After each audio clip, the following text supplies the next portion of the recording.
welcome back to the Nethercast, episode 30, the big 3-0. I am Black Cyborg, joined as always by temporary username Shadaloo and Razor's Edge. How you guys been?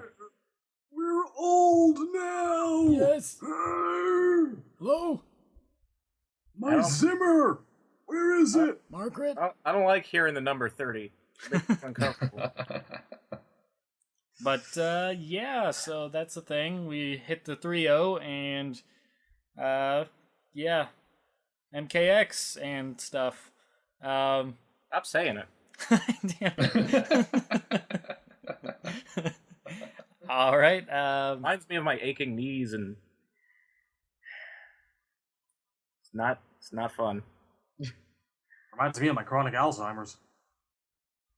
So, this is riveting stuff. I don't know what the hell Reminds me of my chronic Alzheimer's. It's a weird direction to take for this episode.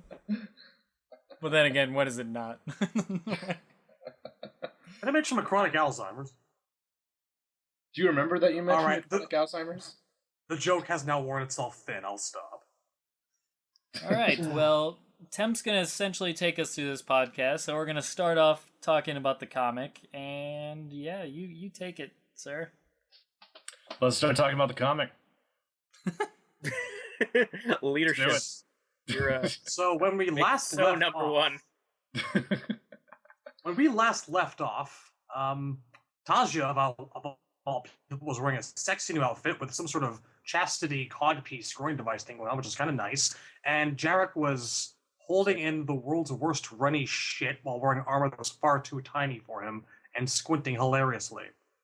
That's where we left off. It's kind of what Jarek does. Such a miserable failure of a man. But yeah, the point is the Black Dragons had shown up. They were there to help Kotal fight the Shokan. So, Chapter 19, that was Chapter 19. That ends. Chapter 20 starts with us cutting back to Jax's farm, where Raiden has shown up to retrieve the Kamidogu he left in Jax's care, and we meet Jax's wife, Vera, who looks pretty much like Jade in plain clothes. Which is good. Looks good, but she's rocking the deception hairstyle with the two long pig ponytails. It's nice. Yeah, I'm inclined to think there was maybe a way that, she could have looked like her own character as opposed to Jade. No, I agree with that. Maybe I'm being nitpicky. I think it's just because she's wearing green. I don't know. Yeah, maybe that's all. And this is where people start accusing Razor of racism, because I guess they all look alike to you, don't they? Well, when they wear green and have pigtails. Well, Mortal Kombat's kind of understandable, because half of them were the same fucking thing. But anyway, and I mean... It's not like Jade's face has stayed the same from one game to the next, so I can say this is what Jade looks like, and this is what another person looks like. You can pretty much apply that to... Time. Yeah. So anyway, yeah. Raiden finds out that Jack's gotten his ass beat, because Reiko showed up, and took that dagger. And Vera gave Jax some meds for the pain. So he's passed out and unconscious. In his busted up barn. Barn's the word I was looking for. I lost it for a second there. Pulled an Ultron. So yeah, then it cuts to Shang's Island, where Havoc is making Cassie watch Scarlet beat up Jackie, because he's trying to, put Cassie in a situation where, like, she wants to help her friend so that her green energy will come out, like when Johnny watched Shinnok about to kill Sonya, because Havoc wants to steal the green energy with the Kamidogu. And we just, skipped over the entire flashback to the actual Reiko-Jax fight in his house. I just want to go back to that for a second, because... Fight. I mean, there's a panel where he sort of does that shoulder charge move he had in Armageddon, except he doesn't manifest the illusion helmet. He just has a glowing red fist for some reason. That's basically all that I really wanted to mention, because it actually looks really cool. And whenever you give Reiko a moment where he looks really cool, it's nice to acknowledge it. That's all. I didn't know he had that move in Armageddon. That's cool. Yeah, I'm yeah. glad they referenced that. He had Shao Kahn's shoulder charge, and when he did it, like a blue version of Kahn's helmet would appear on his head.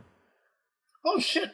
I should have picked that character. I don't think I picked that character even once when I think there's like 12 to 15 characters in that game I just never picked even once. Reiko, so that's awesome. I actually think Reiko is like the second most fun character to play as an Armageddon. And granted, it's a low bar because it's Armageddon, but I pretty much exclusively played Reiko and Serena in the game.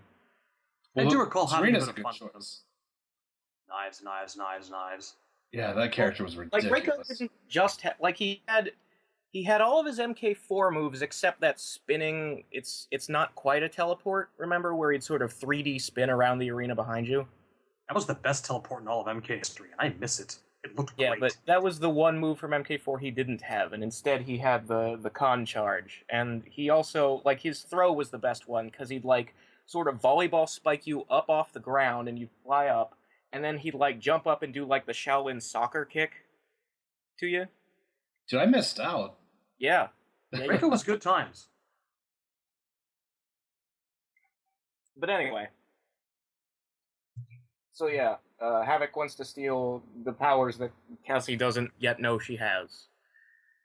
And Scarlet back in her normal outfit now, or a variation thereof. Yes, that's important. Scarlet is again wearing her MK9 clothes.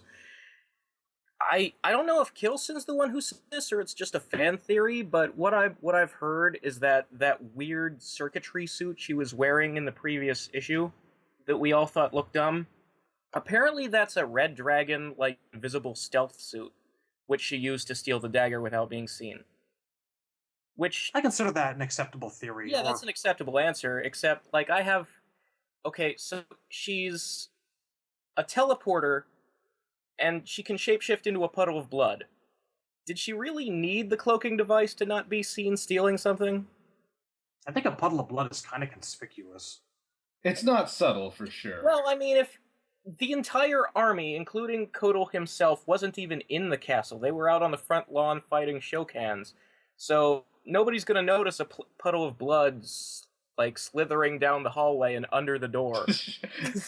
They always leave that the chef behind. There's always someone It's the secret world of Alex Mack is what I keep thinking of.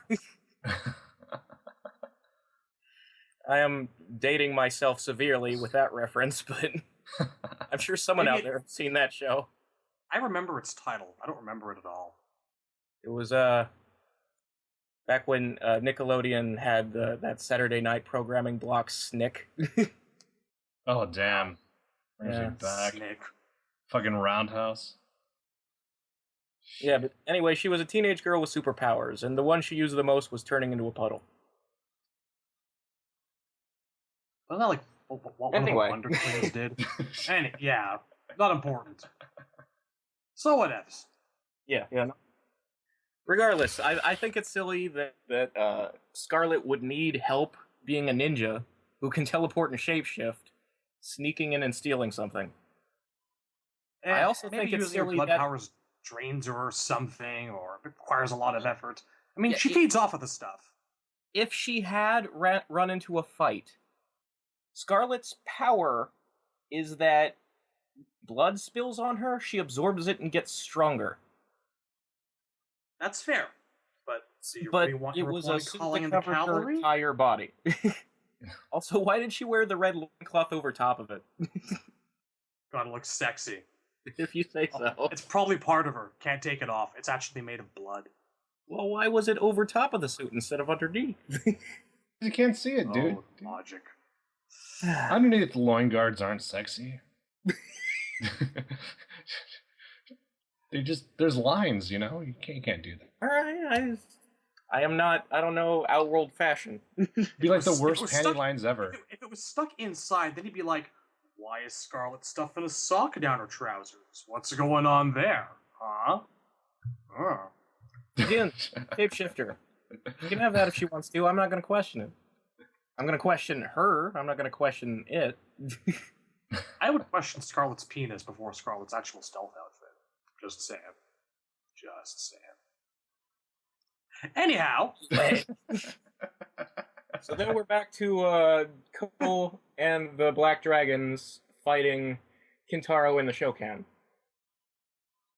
And Kotal challenges Kintaro to one-on-one combat to settle the war. And Kintaro refuses. Which I mean, fuck you, not interested. yeah, like, my question, though, is doesn't that kind of make him look dishonorable? Like, isn't that a big Shokan thing? Or does he just not care because he's a Tigrar and they hate me anyway? I think Kilson wanted to have an excuse to use an atom bomb in the battle. Well, I mean, that's coming up, because... So, Kintaro says no, at which point, Kotal lets the Black Dragon have their way, so Kano orders Tremor to make an earthquake. Buy the DLC character moment. This is not advertising in any way, shape, or form. And it's clearly advertising. It is what they made Tremor that character does. I broke. mean, I would have him there if he's... That's true. I mean, I'm just surprised Tanya hasn't shown up and had her 15 minutes yet. It feels a little bit like an advertising ploy, but I'm not going to be cynical about it. It actually is cool to see Tremor get to do some shit. It is actually a fair point that why haven't we seen Tanya yet, since we've seen so much of Rain, and they're basically partners in the game. Yeah. I don't know what Tremor's going to be in the game, but in the comic he's like S++ tier, because can anyone else destroy cities in Mortal Kombat? That seems a little crazy. Like, they're really pumping this guy up. Pants and everything. I feel like the argument could be made that any of the god characters, like Raiden and Fujin, are this powerful, they just never use it. I feel like Rain himself could probably fuck up a city pretty badly if he really felt like it. I mean, we've seen he can block out the sun. Yeah, he could probably, like, at least make some sort of, like, storm that would be not great for one town. Which is about the same scale we're seeing here, but... He just makes it drizzle. People have to stay indoors for like 24 hours. We also see Sub-Zero with a Kamidogu supercharging him, freeze an entire city. Yeah, that's right. And, I mean, I don't know how much of that's the Kamidogu, or how much of that is Sub-Zero's, like, internal potential. But it is valid, because we saw Fox with the Kamidogu, and he wasn't doing anything of that nature, so I think there's something there for sure. Well, at the same time, Fox didn't have any powers of his own. Yeah. But anyway, after the earthquake throws everybody off their feet... hang on. I want to, like, bring this back to this really, really nicely drawn pose of Tremor sitting, well, not sitting, like, squatting down with his hands to the ground. And, you know, people have been bitching about those pants. The fact that they're green and they got the red stripes, and some people say he looks like a clown. Now, I don't remember noticing this part in the render. I mean, because I don't make a habit of staring at Tremor's crotch, but it's kind of unavoidable here.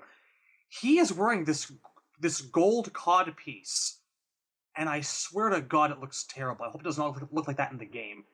It just looks like it's dangling off of his pants. It's not a cod piece in the game. It's like a plate of armor that's on his loincloth. Okay, because here it just looks like a plate of armor over his nuts, and it looks silly.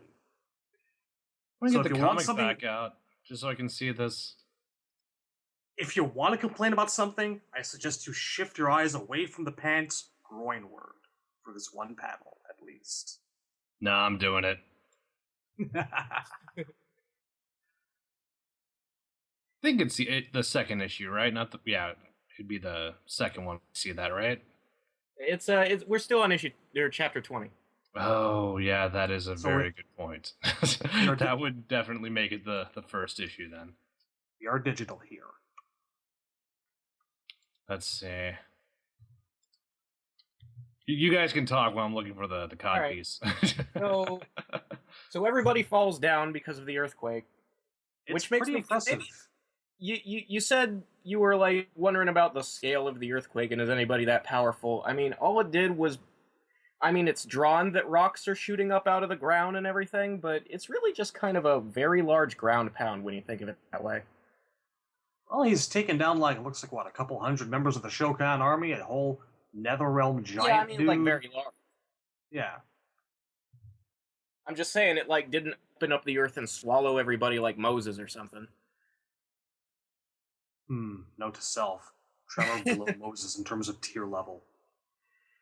Anyway, as everybody is standing back up, Tremor is pulled back, and Kano pulls out a gun apparently that shoots nuclear bombs. Oh, actually, before we get to that, there's a little bit of a topic there. For people wondering why Tremor is pulled back after he just fucking decimated an entire No, army. they explain it in the dialogue. An earthquake He's goes both ways, and they didn't want to knock over their own troops. Kano says himself, a big quake is an imprecise weapon. So this is why you don't just throw Tremor at everything and anything, because he could fuck shit up badly. Like an earthquake is a shock wave. It's circular. Yeah. So there you have it. So Kano, yes, pulls out the gun that fires nuclear weapons. Well, I have a hard time calling it a gun because it's just kind of a box with a light on the front. It kind of looks like the BF 9000. It's a little Liefeldian. Doom needs a Kano mod.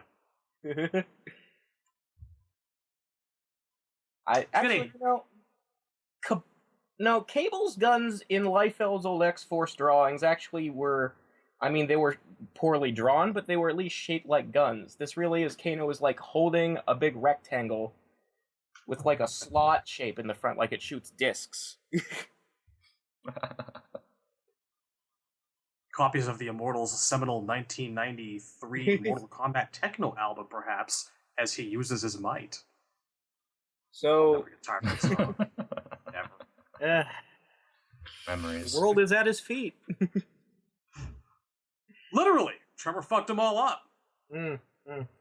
So then we cut to Johnny and Sonya, who are sitting back in Kotal's castle, watching things play out through a window and having a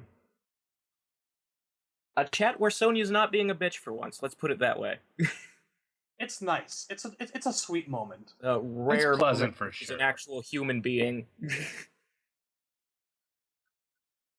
Yeah, this time Johnny's the one kind of losing his temper, he's having trouble keeping it together, basically. He's the one who's not quite as stable, I guess, is the word he's upset. He's not being a dick. That's kind of the difference. Yeah, I agree with that. And Sonya gives him a hug, and then they're interrupted by an explosion. She calls him Johnny again, by the way. A mushroom really cloud awesome. out that window. And, I guess it's, small enough for a new... Like, I've read complaints where people are all like, well, Tremor's imprecise, but a nuclear bomb isn't, and this looks small enough that I could accept it only, like... And he's shooting it out of a gun, so he's targeting it, you know? It's not city size, that's for sure. Yeah, you can see there's bodies flying from the explosion, and there's the castle on the side of the page. There's like a frame of reference, a scale. So yeah. It's a mushroom cloud, like it's a nuclear attack, but it's kind of small. Well, atom bombs have ranges in size and I guess just general the perimeter of the explosion that changes from bomb to bomb. There's no set standard for that, so you could have a smaller scale nuclear explosion. That wouldn't be. I don't think that's implausible, at least. That said, I think the biggest damage and worry from a real world nuclear strike is radiation and fallout, and they don't seem to give a shit about that in the comics. So see, I don't even think that's a big worry because the radiation from a fallout doesn't so much come from the bomb. It comes from the bomb creates so much heat in the ground that the ground releases radiation. It's from the intense just the increase in heat. It gets like to crazy levels of like, I don't know the exact measurement in Fahrenheit, but it gets insane. That's where the radiation comes from. So if you could control that within a certain like diameter, I guess, I'm not good at math or science, but I'm sure you could contain that to a specific area. I think if your technology was good enough, even that wouldn't be an issue.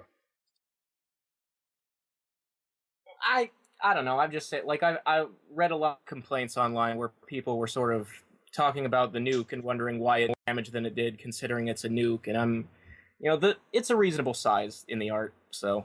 Yeah, it's up there. I didn't complain about it. It looks okay to me. I figured the scale went off. Then we get to the last page of this issue where Kotal's like, even he's surprised at what just happened. He's like, what manner of sorcery is this? And Kano says, it's science. What bother with magic when we have the power of the autumn at the touch of a button? And Pharaoh's all like, pretty death lights! I bet Kano was a bit Scottish, a little more Scottish than Australian, but... Give me a moment, I gotta study my moves. There, that's better. I just gotta calibrate it. I don't know how to put the safety back on this thing. I could kill us all. I think about shrimps and Barbies. Kangaroos, no, maybe. Usually I'm not so bad at that accent, but it doesn't seem to be coming to me tonight. I will refrain from doing the game. Scottish could be fun. I could find myself interested in Scottish. Scottish is easy. Anybody can do Scottish. You should not have come on the boat after me, Bonnie lass Sonia Blade. I'm going to kill you at the tournament. You'll be only one. Sorry. Oh no, don't be. Don't be. I apologize to all Scotsmen listening to the show. Profusely. Anyway, the next panel, it shows that Kintaro's just lost, quote-unquote, more than half of his army. So there's even some left. It was a nuke, just wasn't that big of a nuke. So then the last panel is Kotal saying, if the Shokan will not surrender, finish them. And that brings us to chapter 21. I read all of 20. You want to take 21, Chad? Why not? I will do this thing for our beloved audience. So this thing, I literally just tore through about 20 minutes before we started broadcasting this episode. So I have to review some things, so bear with me. So we take this off, Deadly Allies, chapter 21, part 2. We take this issue off with Mileena, who is conferring with Rain as he is recovering. Oh, she has lips now. She does have lips. They're just sort of there now. Yeah, they've been retconned in, just like they have been in the game universe. Well, her whole appearance looks so much more glamorized than it did before. She looks like a Tarkatan Katy Perry. And it looks good. Like, the art for Mileena really looks stellar in this panel. Yeah, and really the whole comic. If she didn't have the teeth sticking out of her cheeks, and I like how it looks raw, like it's red around her gums. Or the part where her skin becomes her gums, I guess. Like, if it weren't for that, she'd be very attractive. Exactly. Well, it works for me now, to be honest with you. I can do the Jaws. I don't even mind. The rawness actually kind of gives me a little bit of optimism. It looks anatomically weird. Like, I don't think it would work that way if Mileena were a real person. She would need a personality to compensate for sure, but...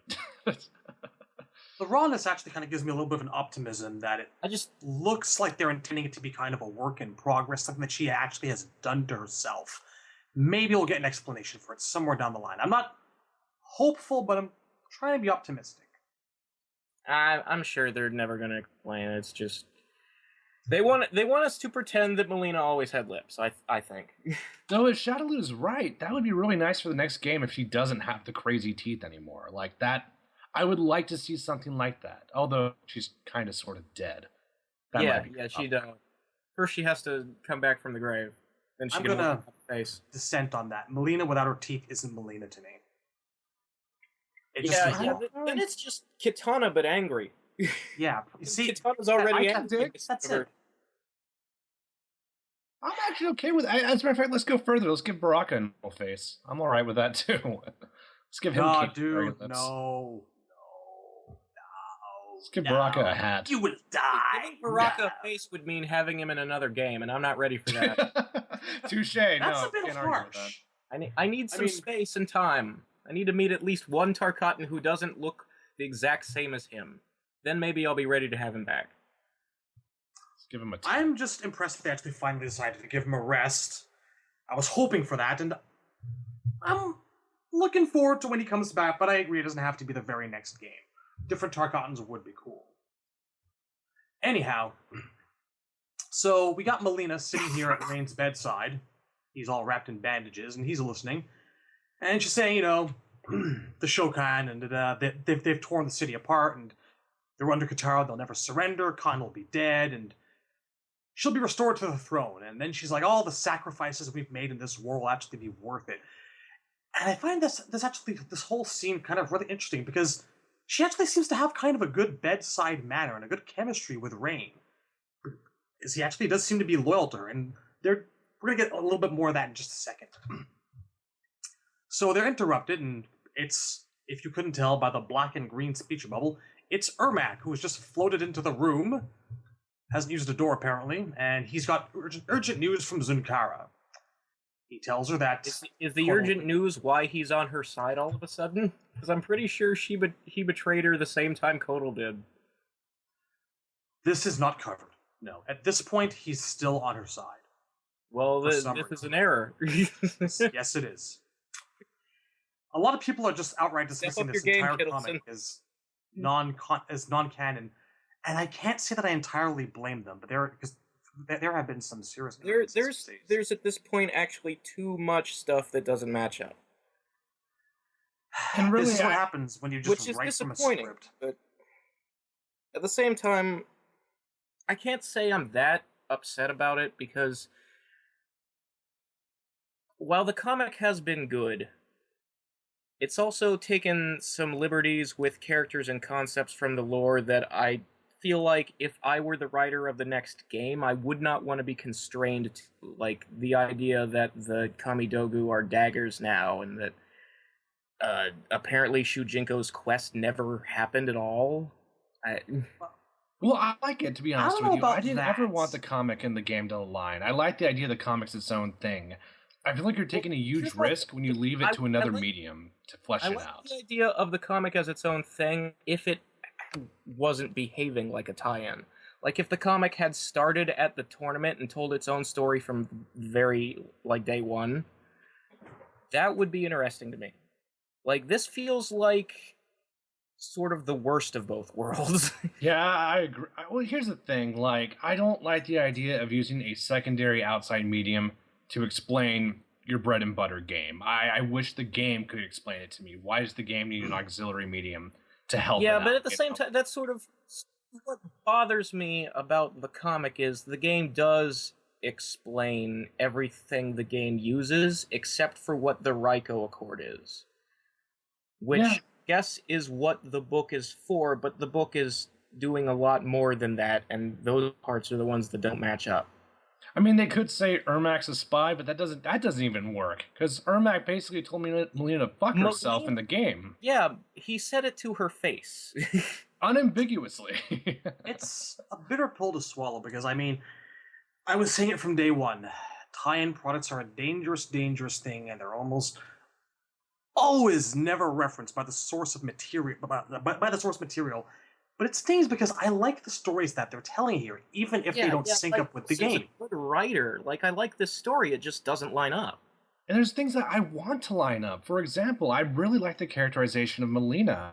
I mean, when I see Mileena over sort of the hospital bed of Rain, I'm just amazed that she doesn't want to eat him or anything. She actually is, like, consoling him and being like, I hope you get better. She's behaving like a person. Yeah, and it's awesome. I want Mileena to mature into a more interesting character.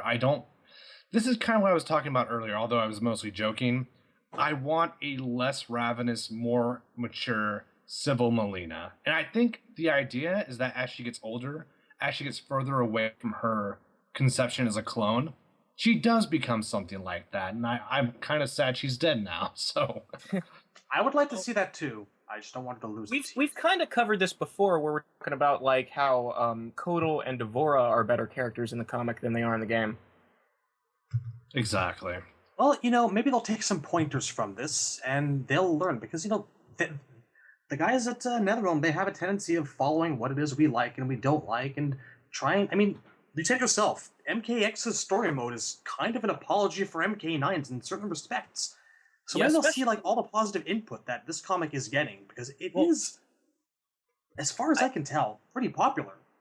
I do have some worries about that. Like I appreciate them going, oh, everybody hated Cyber Sub, let's immediately bring back Deadly Alliance Sub. Like, I like that, but at the same time, it's sort of... as a creator, when you have an idea and you're trying to like build a thing and the audience rejects it, you don't want to immediately like go back on your own idea, because then it feels like you told half of a story and then gave up. And the example I will give is, if MK11 doesn't have all 4 of the GI Jins, it's going to be really weird that they built them up so much in this game. That's true. They didn't really even build them up that much. That's the worst part about it. Like, they were waiting for another game to develop them. Well, yeah, no, It like, also in wouldn't be terms the of first time that they personality, built they're very shallow, but they got so much screen time, and they were especially built up as a team. Like, those 4 work together. That's why I always compare them to the Ninja Turtles. None of them is a solo character. They only work when all 4 of them are there. And it wouldn't be the first time that they built someone up, only to not bother setting them up and knocking them down, if even. If MK11 That's a good segue too. Go on. Yeah. Like Cassie and Takeda are in it, but Jin and Jackie are sitting on the sidelines, just opens you up to the question, well, what the fuck happened to the team dynamic? Why did they break up? Well, something tells me it was kind of semi-intended to be temporary anyway, because in the end of the first chapter, Johnny Cage is like, you're from the White Lotus, you're from the Shirai Ryu, you're from buttfuck, I don't know, you're your special forces. You're both special forces, Sonya and Jackie, but everyone else, it was supposed to be sort of a union between all the other, warrior factions, I was guessing. I don't think it was ever intended to be a complete permanent thing. Well, but I don't know. That's sort of my criticism of the game's story, is that team was formed for no reason. Like, they weren't in the middle of a crisis, they were just, this was supposed to be like the team. This was the next generation of special forces. It was going to be people pulled in from all over to form like a permanent new, like, Johnny's unit was supposed to be an ongoing thing. They didn't have a plan. Like, it was like in MK3, it's, Kahn is attacking, so Liu Kang joins forces with Sonya and with Sub-Zero and with Nightwolf, you know what I mean? And that's... Yeah, well, that problem's all over the game. So many parts of the game just feel contrived and just happening for no reason. Another good example, I think, is even the resurrection of Shinnok. That only happened because Scorpion killed Quan Chi, or tried to kill Quan Chi. I wish they would have let it happen more organically within the story, and not make it feel so forced. I don't know that, like, that specific example, because, I mean, Quan Chi, the game tells us, he got himself captured on purpose because he knew Devora was coming to him with the amulet, and he wanted to make sure that when he freed Shinnok, he was in EarthRealm. I still feel like up to kill Quan Chi was sort of this unfortunate thing that also happened that almost ruined Quan's plan, but he still at the last second succeeded in freeing Shinnok. But you see what I mean about it feeling contrived, though. It feels out of nowhere. Like, they never explain, like, the special forces only had Quan Chi in custody for like 15 minutes, and the Shirai Ryu is already there. You are presumably on the other side of the world. I don't think there's they somehow got from Japan to wherever in America the base is. And the Shirai Ryu copter? I don't know, but... Yeah, and they heard that they had Quan Chi. Like, they were not in the loop on this information. And Kotal's whole personality feels contrived to me. Like, he has a spy in the ranks, because he's a ninja and that's what they do. You think they would have mentioned that, though? Yeah, oh god, I don't know how many times I could say I wish they had mentioned that in the story mode. And just Kotal's whole personality feels like he has to act this way or the story mode doesn't work. That was Kotal in a nutshell for me. Yeah. But what really bothers me is where he loses to Jin in the deathmatch, and like, he's in a position where, okay, I lost, and because I'm an honor-based character, I have to surrender and say, go ahead and kill me. But what happens to Outworld if Jin had killed him? Like, that's Kotal's responsibility, too. Like, and that oath doesn't even mean shit, like, 30 minutes later into the story mode. Later, the answer is Mileena. Mileena would have happened to Outworld. The oath, fuck the Reiko Accords. I don't care. Oh, man, Kotal. But anyway, we should probably continue. So, yeah. Zermac reports some wonderful news. Kotal's alive. He's gonna win, because he's got the Black Dragon, who have earthquakes and nukes. And Mileena is upset about this and lets a nearby vase know by smashing it. And she proposes an attack on Kotal's forces while they're still exhausted. So where are Reiko and the Red Dragon? And they're still not back yet. And she orders them to be summoned so that Reiko can make good on his very many promises to her. And this is where Rain pipes up. Gets up out of his bed. Wants to know where he is. And Mileena lets him know that, he was brought back. And so Rain freaks the fuck out because he asks where Reiko is. And Mileena tells him that they all escaped, and he informs her that Reiko means to betray her. This is where you really do see that Rain is truly an utterly loyal jerk. He grabs her wrist while this is going on. More like he's a giant hypocrite, considering the game. It's kind of funny to see Rain being so very loyal. I'm almost disappointed, but it's kind of cool. But, I mean, we've covered that in the past. Like, don't trust Reiko, he means to betray you. A couple years later, he's like, it was my idea to use the amulet because it'll kill her and then I'll have the throne. Well, that's Rain for you. Yeah. We've covered this in the past, though. I mean, if anyone understands claims to a throne, it's probably Rain. I don't think there's necessarily a contradiction. Like, prior to her having... I don't know, does she have the amulet already? I can't even remember. Not yet. Not yet, no. Prior to her having the amulet, he may have actually been loyal, and then that could have been an idea that was conceived later to betray her. At this moment, I think it is somewhat consistent that he has an affinity for Mileena as the ruler, but maybe he just hates Kotal that much, and that doesn't surprise me. What I like even more is that Mileena doesn't throw a giant temper tantrum when she finds out that Reiko was douching her. She's just like, ugh, more of this shit again. She smashes a vase, and it's good enough for her. Yeah, it's a typical, like, I'm so tired of this bullshit kind of reaction. It's not the, you take my throne, and now you take the means of reclaiming it, yeah. Like, no, I'm tired of that shit. That Mileena, I don't want to see anymore. Well, we get a healthy dose of well-developing Mileena on this next page here, which I really enjoy. So she's saying that, she trusted Reiko's judgment, and Ermac reaffirms that he has betrayed them all. And this is a wonderful panel right here. Razor already knows what I'm about to talk about. So Mileena asks him, can one of the 1,000 souls within you reveal Havoc's true nature? And Ermac says the mere thought of his name stirs confusion within us. Chaos. He is an enigma. And Ermac's fucking face here, I swear to God. He looks so goddamn, put out and uncomfortable. It looks like it looks like he's being told, to show on a doll where someone molested him. It's such a terrible facial expression. He looks like the Toxic Avenger. He really does. I'm sorry, but they just dropped the ball. They dropped the ball on this in a wonderful, wonderful way. I think I'm gonna just take this and use it as my avatar in all MK sites from now on.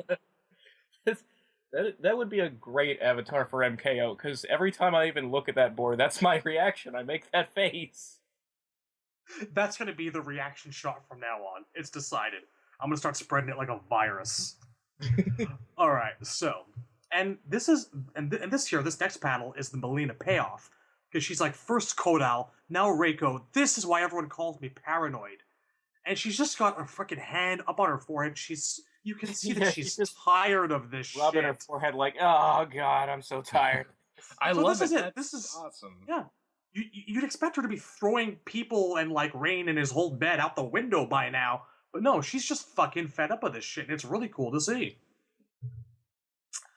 So she's like, gather the Tarkata. We're paying a visit to Shang Tsung's island.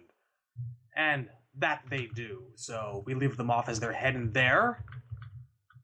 And a lot of Tarkata looking kind of funny in this background panel. I think we've changed artists here. They look like they've been drawn like Malibu Baraka.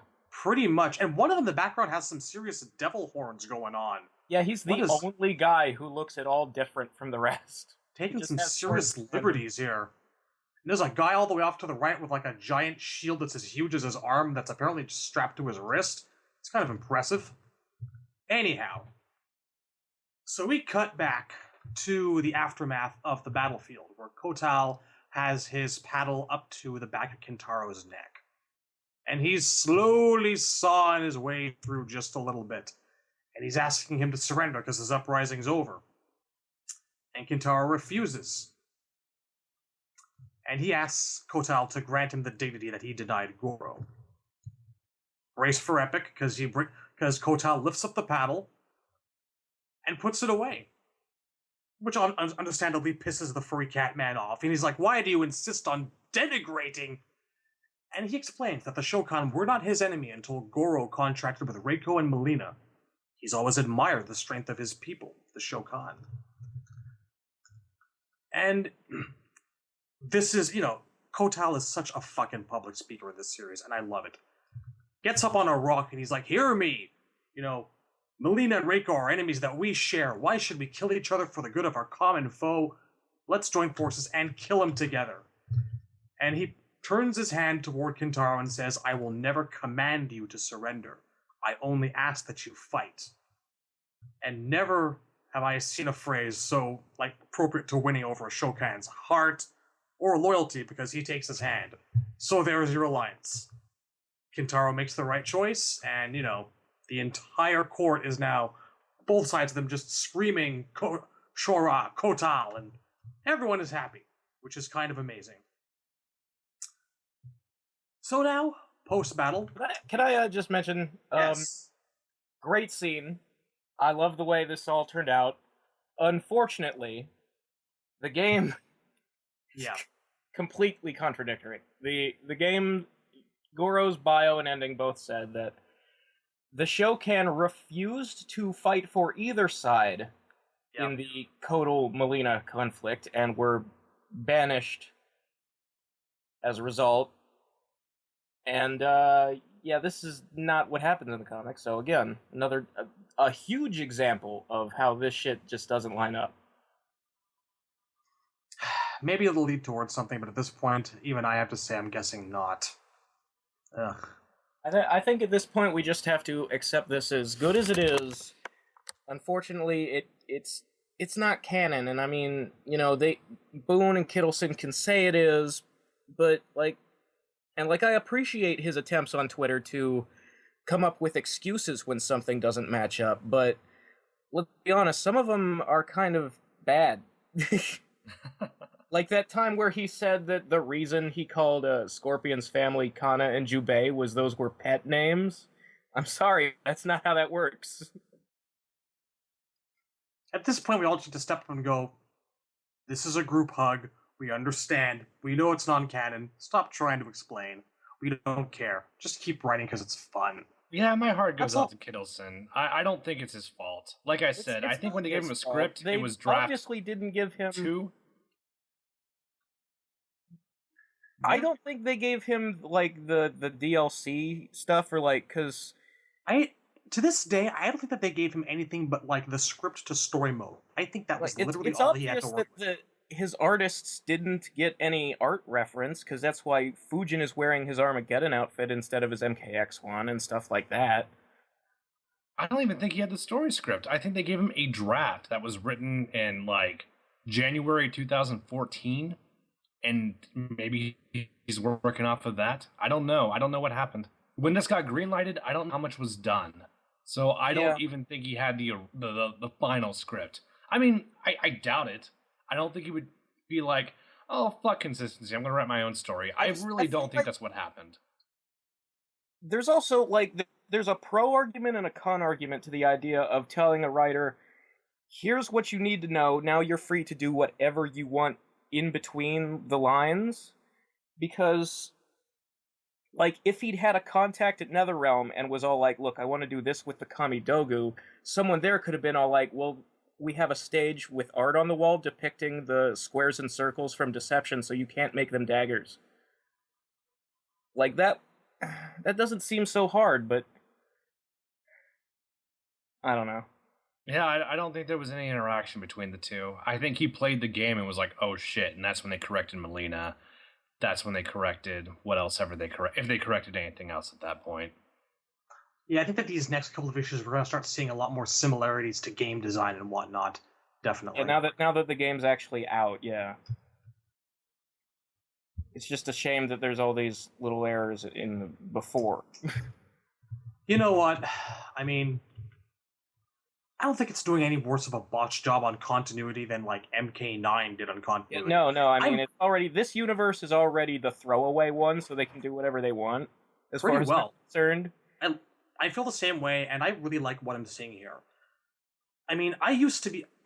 There was a time when I'd be all pissed off that they weren't trying to do their utmost to make everything align. Yeah, like, if they were making a comic before Armageddon, every minor detail that didn't match up would drive me off the wall. At this point, I'm just all, like, used to it, you know?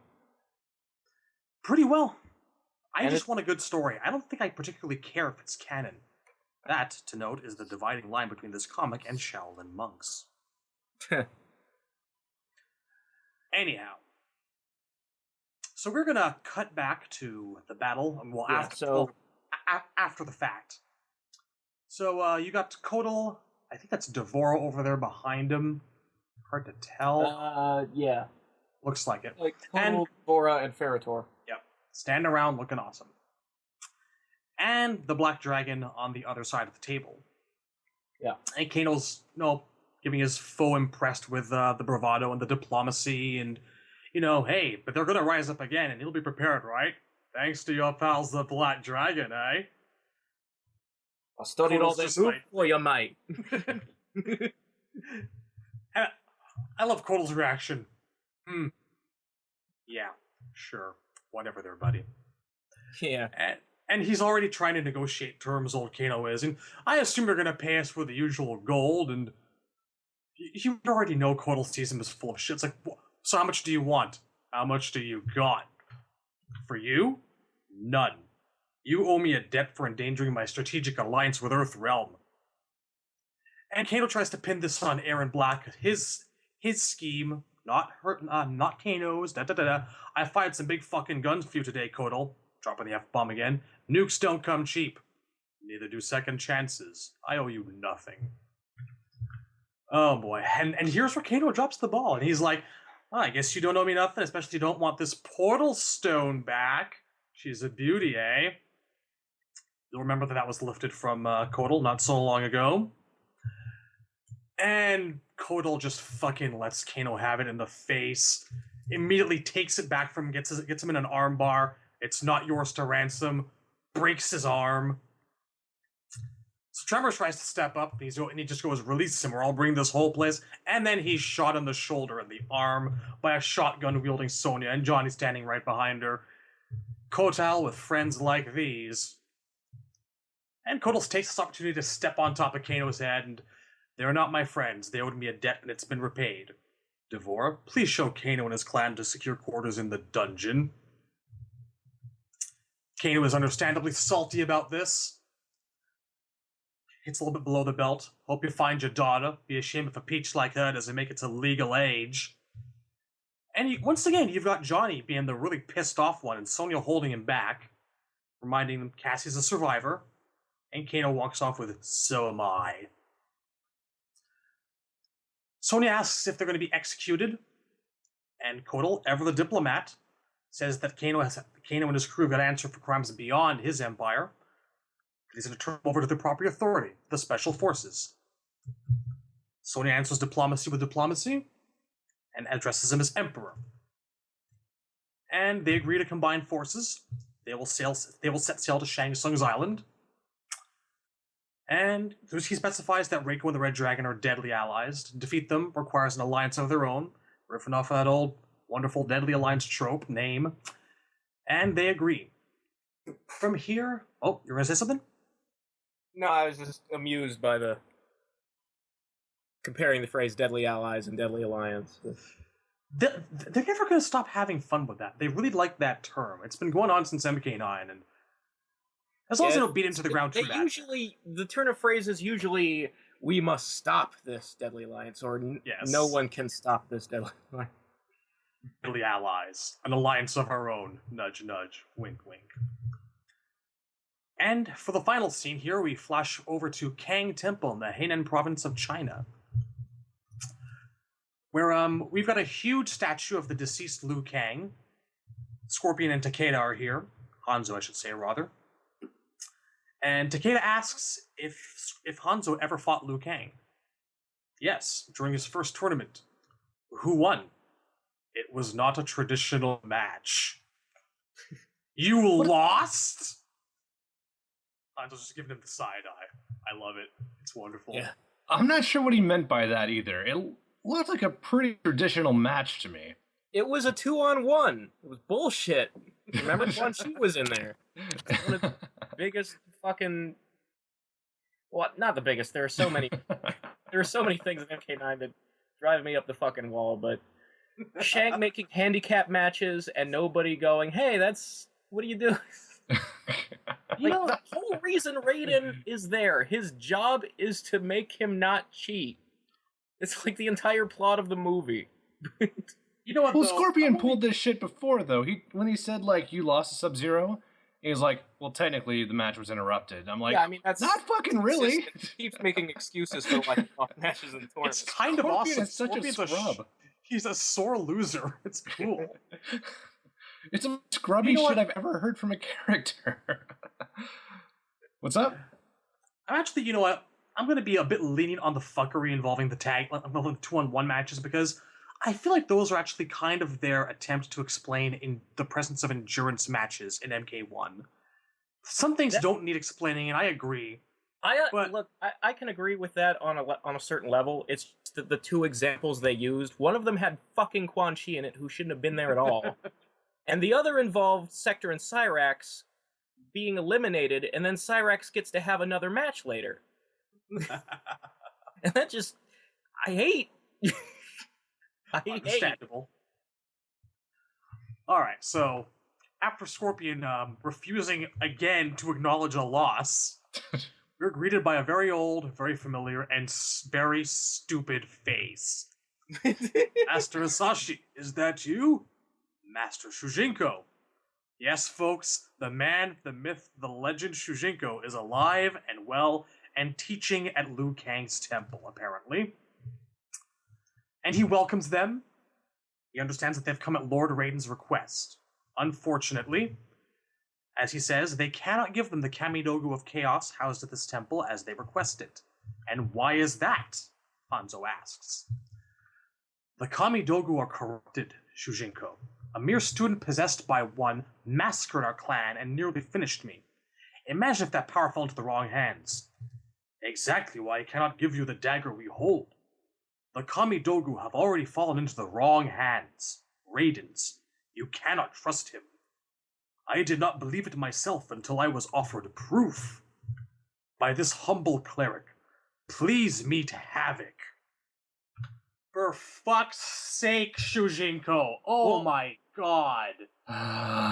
There's many levels where this is done.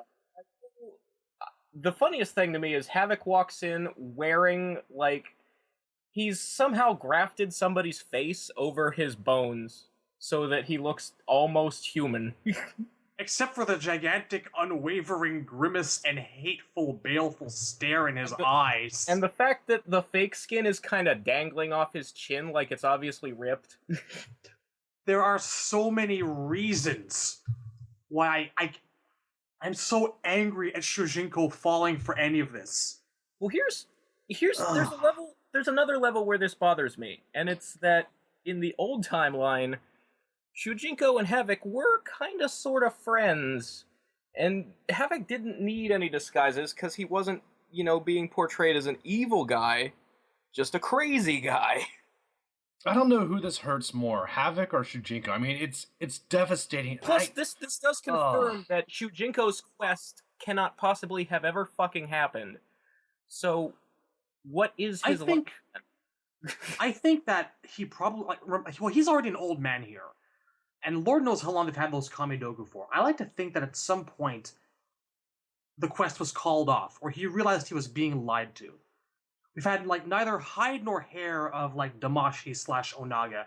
And I think that we're going to eventually lead up to, an explanation that the whole thing was averted.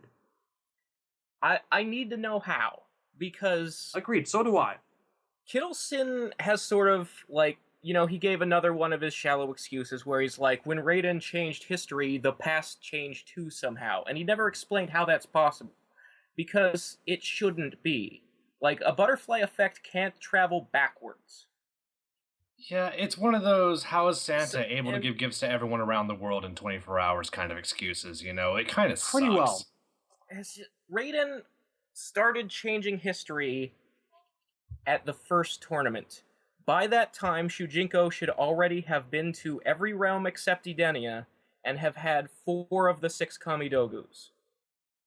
He should have, you know, trained with Bo Raicho, been a member of the Lin Kuei, met Ashura and Ermac in Hell, met fucking Havoc in Chaos Realm, helped Hotaru take over a city in Outworld. You know, all of these things happened before the first tournament. Well, maybe next issue we'll find that they're playing off the fact that he's already met Havoc and has trained with him. Maybe. Well, I don't know how much. Why does Havoc need a fake face? It might disturb the other monks. No, seriously. I know that I'm hoping for explanations that are not there at all. But I think that at least we're going to find out what the deal is with Onaga being averted. It's kind of becoming the elephant in the room at this point. See, I don't even care about the explanations. Just make some of my favorite characters cool. That's all I want. I want them to be interesting. Shujinko is still naive and stupid, and that's like not. That is what his just character naive was in Deception, but nobody liked that character. That's one that needs to be changed. Like how Stryker's not Chief O'Brien anymore. Well, you know, I don't even have a problem with that because Shujinko's idiocy led him on this quest, and the quest at least was interesting. The payoff to that quest was interesting. This is just dumb. There's no payoff for this other than Shujinko looking shitty. See, I've always been of the opinion that Shujinko's not a complete fool, just a guy who's guided by his beliefs, who makes some very poor choices. I've never been able to stand there and call him a complete idiot. The quest in Deception Conquest is not really a bad story. It's just poorly written. There is a way to execute all of those events, have Shujinko sort of behave the same way, where he's being tricked and doesn't know it, without making Shujinko look stupid, like he's missing obvious clues. That's the problem. They made it too obvious to the player that Shujinko was being tricked before the trick was revealed. And that makes your main character look dumb when he's not noticing things the player who's playing as him are very obviously noticing. This is sadly... They had the same problem in Shaolin Monks with the Raiden is really Shang in disguise, and somehow Liu Kang and Kung Lao never notice he's trying to turn them against each other all those times and all those cutscenes. That it makes your main characters look bad when they don't notice stuff the player is noticing. But I still like Shujinko's one of my favorite MK characters. He probably is in the top 10. I like the idea of Shujinko. I like what he could be. You can make a character naive without making them a moron. But I feel disappointed that we're canonizing his idiocy. Yeah. Apparently. That's what angers me here. I can't defend him anymore after reading that. I feel like this hurts Havoc even more than Shujinko because they took a fun, interesting character who could take a lot of different story paths and they turned him into a generic villain. That's even more shitty in my opinion.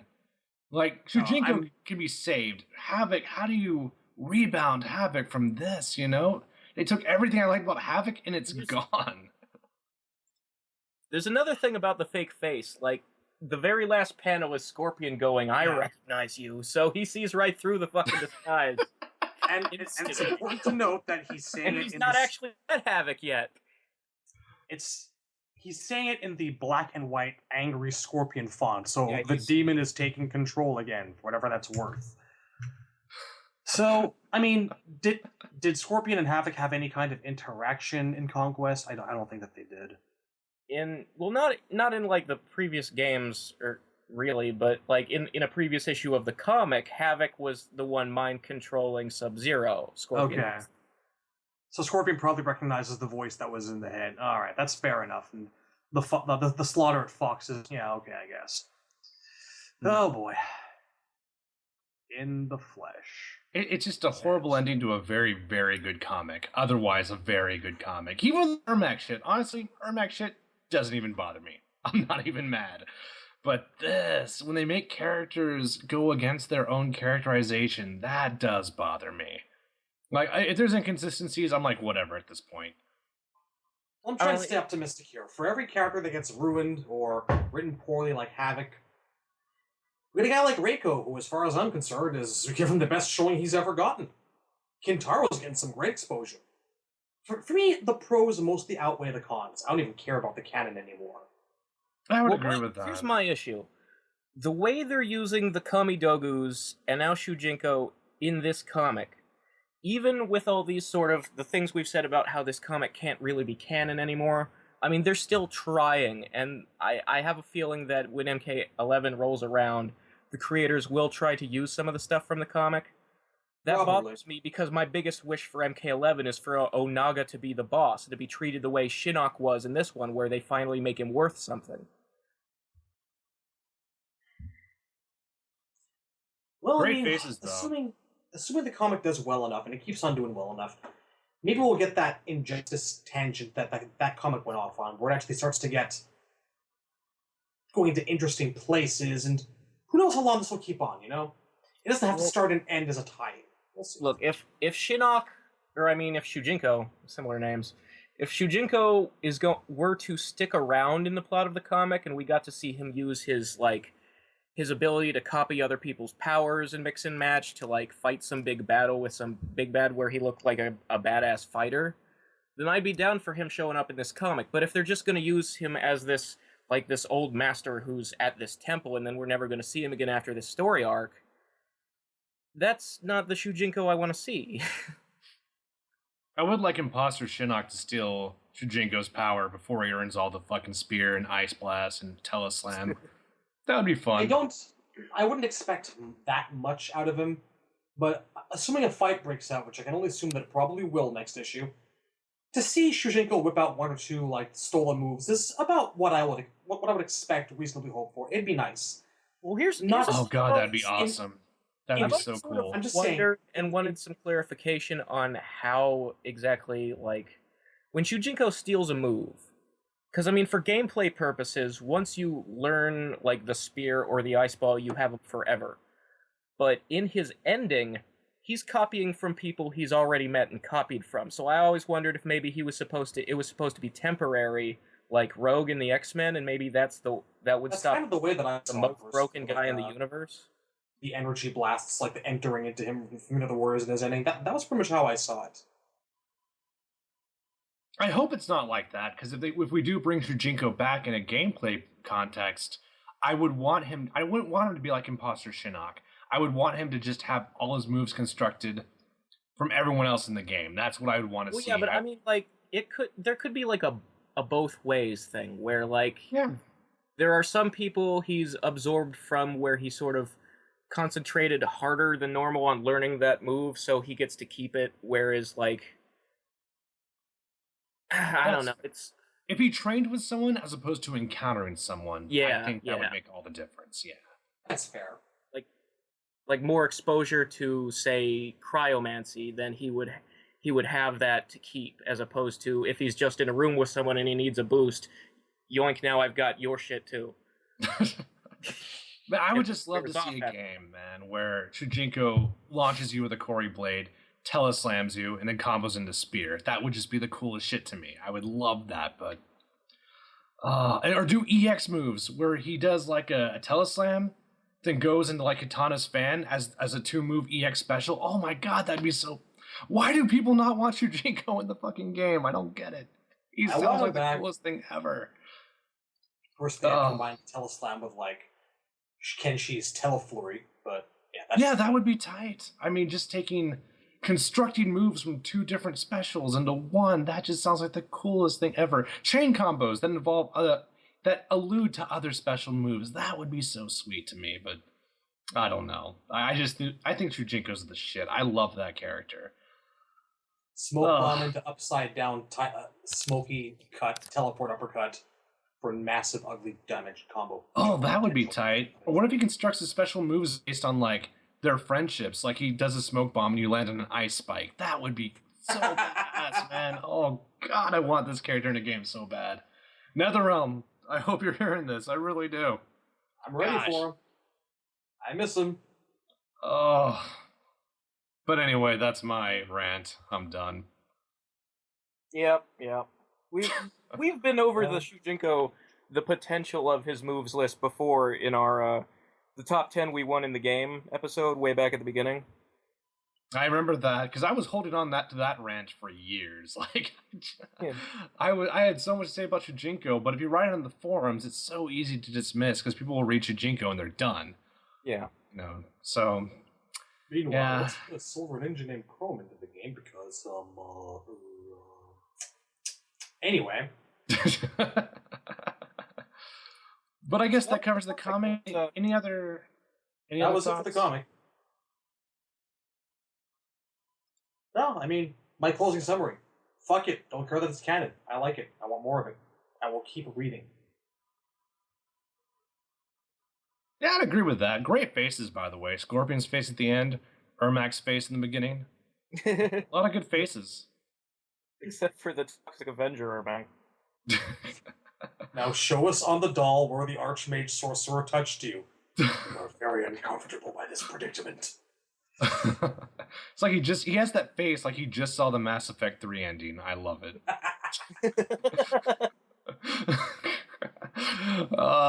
Kittleson, I'm critical, but you're good at what you do, man. I'm not robbing you. What you do well, you do really well. Good shit. So yeah, that brings us to the next segment. We are gonna do, I guess, sort of like an award segment where we each do, our favorite of whatever category. From MKX itself. From MKX specifically. So and we got down like 6 or 7 categories right now, but we can expand upon that, of course. So we're gonna get to the first category. Let me get the Word document out. Let me close Ermac's face on my screen real quick. I'm gonna set it as my wallpaper. Tiled.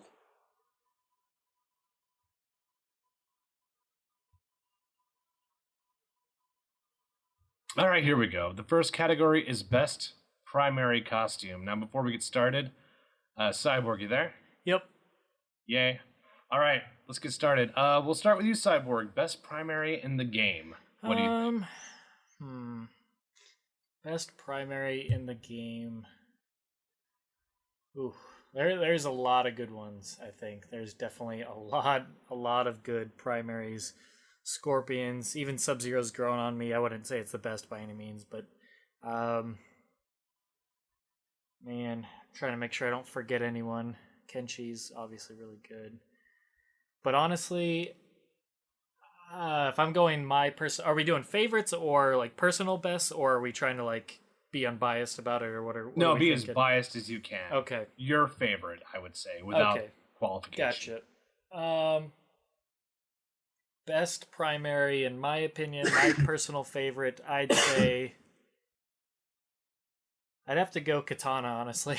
Like, I know it's a character I play. It is the character I play, pretty much. But I just think this is the best she's ever looked. I honestly do. I think she's never looked better in the entire series.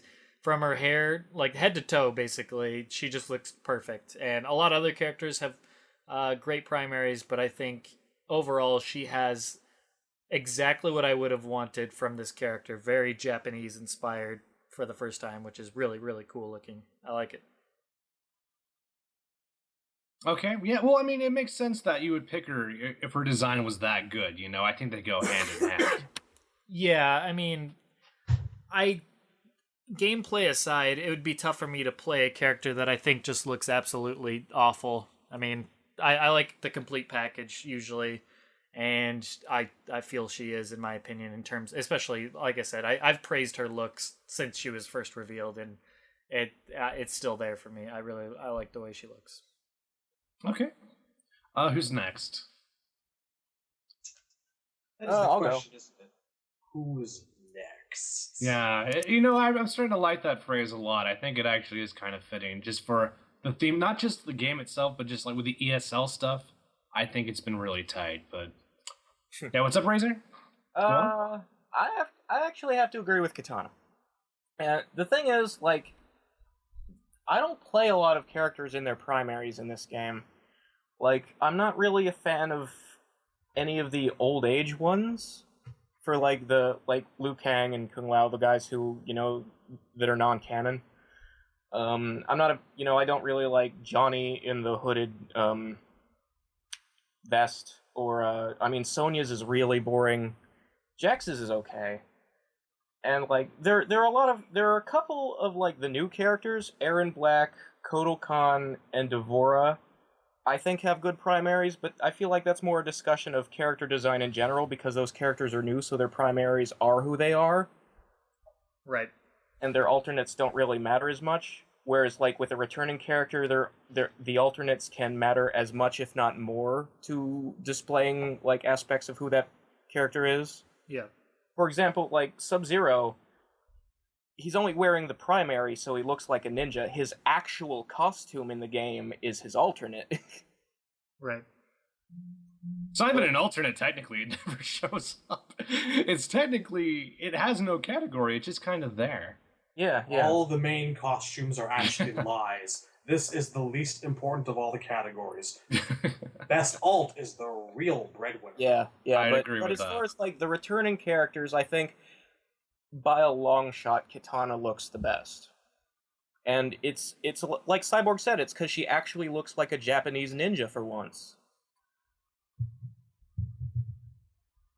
Well, quick reminder, you can pick a new character. You don't have to pick a returning character.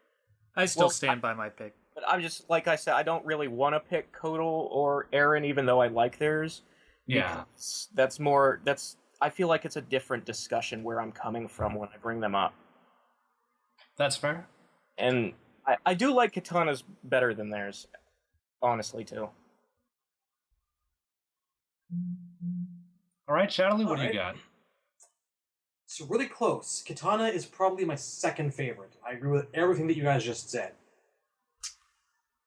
But I give it to Kung Lao. Primary, non-canon. Because I fucking love it. I mean, it's streamlined. I feel like everything about this design just kind of clicks. The shoulder pads really just bring it all together with how like smooth and well structured, well angled the whole thing is. Like the forearm guards being gold, like kind of like are a draw to the eye. The buzzsaw, when he's at the buzzsaw hat, brings it down a couple pegs, but it looks great with the normal. I love the symbol. I can't say kanji because there's a difference. Kanji, katakana. I'm not sure which one it is. Not sure. Razor. The Chinese letter. I don't know if they have a special word for it. What's It's okay. Wu. It means like The kanji? martial strength or military might, or okay? Oh, yeah. I think it looks. it's the first half of Wushu. His martial art. There you go. It looks well there. I mean, there's that. Like everything about this design just kind of came together for me in a great way. Like he's the only person who I feel like the facial hair doesn't feel forced onto. I could have seen an older Kenshi without facial hair. I could have seen Sub-Zero without. I'm used to Sub-Zero without a beard, but Kung Lao having the little the pinch, the goatee thing that he's got, it feels like a natural part of his character, something he would grow into. And I love the braid. He looks more like an idealized Shaolin monk version of himself, still keeping that insane Mortal Kombat definition of a Shaolin monk. I feel like it's the perfect balance between ideal and what actually is. So I don't know, there it is. I love Kung Lao. Even if the canon form is hats on top of hat edges on top of hat edges. It really disappoints me, the Revenant costume, when you pick the Buzzsaw hat, that it doesn't add the spikes to the Revenant hat. He just wears the regular Buzzsaw hat. Darn it. I hadn't seen it yet. That's a shame. Yeah, it is a shame. All right, all very good choices. The runner-up came really close, but there's too many things that bother me about it, and that was Ermac. I don't like the face. The face really bothers me. I don't really like the Spider-Man gauntlets. Just they look like Spider-Man. Like Spider-Man gloves. I can't do it. It looks too Spider-Man-y for me. So I'm going to give my number one choice, who is Kitana. Kitana stole this round. She did very well. Kitana looks the best by far. I love the Ibuki slits on the side of her pants. I think the hair looks badass. I actually use the alternates more than I use the primary because I think she looks better with her hair out, but it still looks really good and it's very fitting to the character. And it's right beneath the line of over designed. It's almost over designed, but it's not, and that's perfection in my opinion. So she's the clear winner. Although Kung Lao was like number 4. Kung Lao was super fucking high up on that list. Because really, I don't use a lot of primaries in this game. The only ones I really use are, I would say Kung Lao was number 5, Scorpion was number 4, Ermac was number 2, Katana was number 1. Who am I leaving out? I did say that I don't really like old Kung Lao. That's not true. It's just that I like his alternate way more. Like, I think this is a good one. It's just I'll never use it because I really, really love his MK2-esque one, which... Well, I love it now that it has long hair. In MK9, the hair was what was throwing me off. The hair looks badass. This is very Deadly Alliance-ish.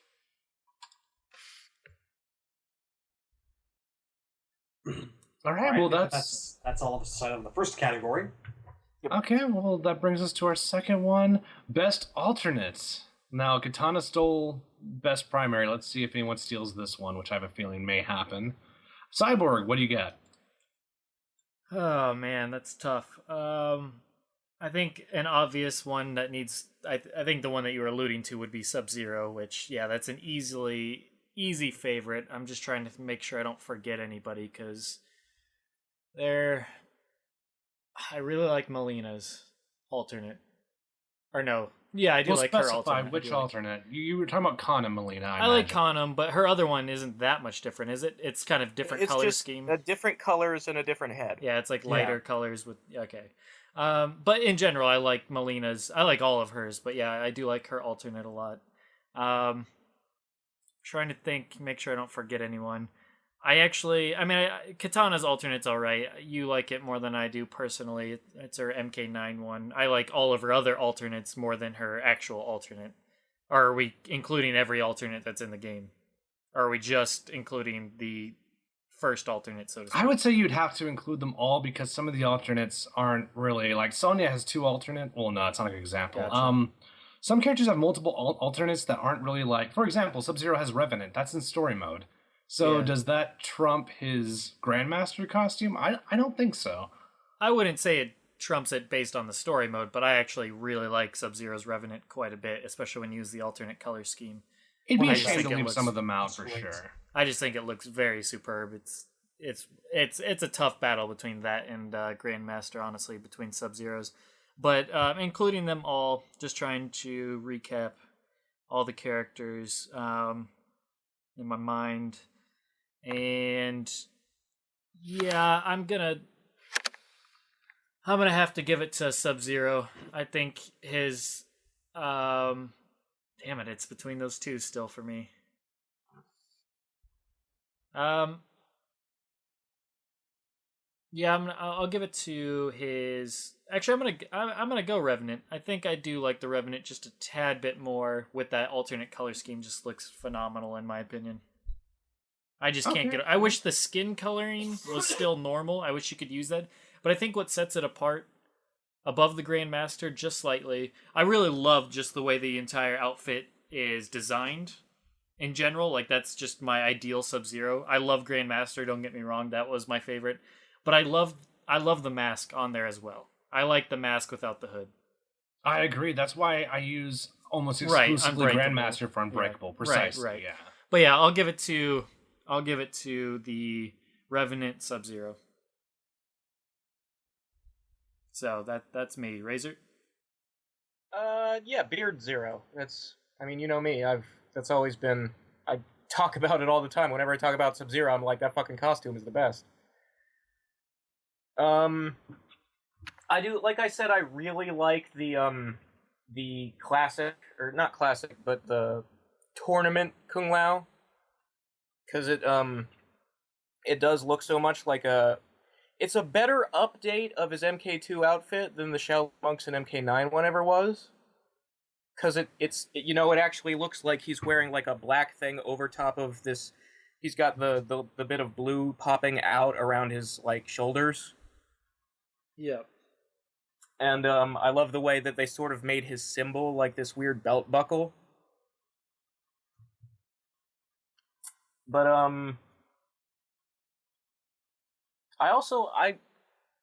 This one's a weird one, because I've talked about before how stupid I think Scorpion looks as like the sort of cancerous Bugman outfit from MK9. But Injustice, that costume is almost the same design idea-wise, and yet I really, really like that one. And I think like it now. I didn't like it in Injustice. It looks a lot better in this game. The gold looks better is what I mean. Yeah, I just think, like, somehow, if the bug parts are just this armor he's wearing over top of clothing, as opposed to, like, the weird tight black leather that was sort of these spiky layers that the MK9 costume had, that was too much, and this is more just right, I guess. You see, that's where I thought you were going, because you said, this is really weird.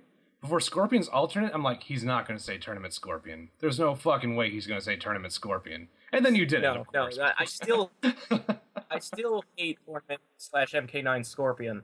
I just think it's odd that, like, both that costume and the Injustice costume are the same idea, but one of them looks hideously ugly to me, and the other one I actually think looks really cool and actually captures the idea of he's been in hell and it's sort of corrupting the way he looks. Yeah. All right, Shadaloo, what do you got? Can't get behind Beard Zero. I mean, I like it. It's a good costume. But whenever I look at him, I'll be like, Sub's got a beard now. Neat. I actually think the beard looks really sort of natural on him. I think it fits. I think it fits, but that doesn't change the fact that I want to get rid of it. And it's I'd weird, rather it have actually... a mask. What's up? I've seen worse fitting beards in the game. I wonder if I'd feel different about the beard if he had a different voice actor, because somehow the Steve Blum voice, it feels like it goes with the beard to me in a way I can't explain. Because I agree with you, but it sounds funny when you say it like that. Yeah, but like, I agree. like I wonder how I'd feel about this Sub-Zero design if his voice from MK9 was coming out of the mouth. That said, when I look at a costume, I can't even have that moment, where I go neat or funny, cute.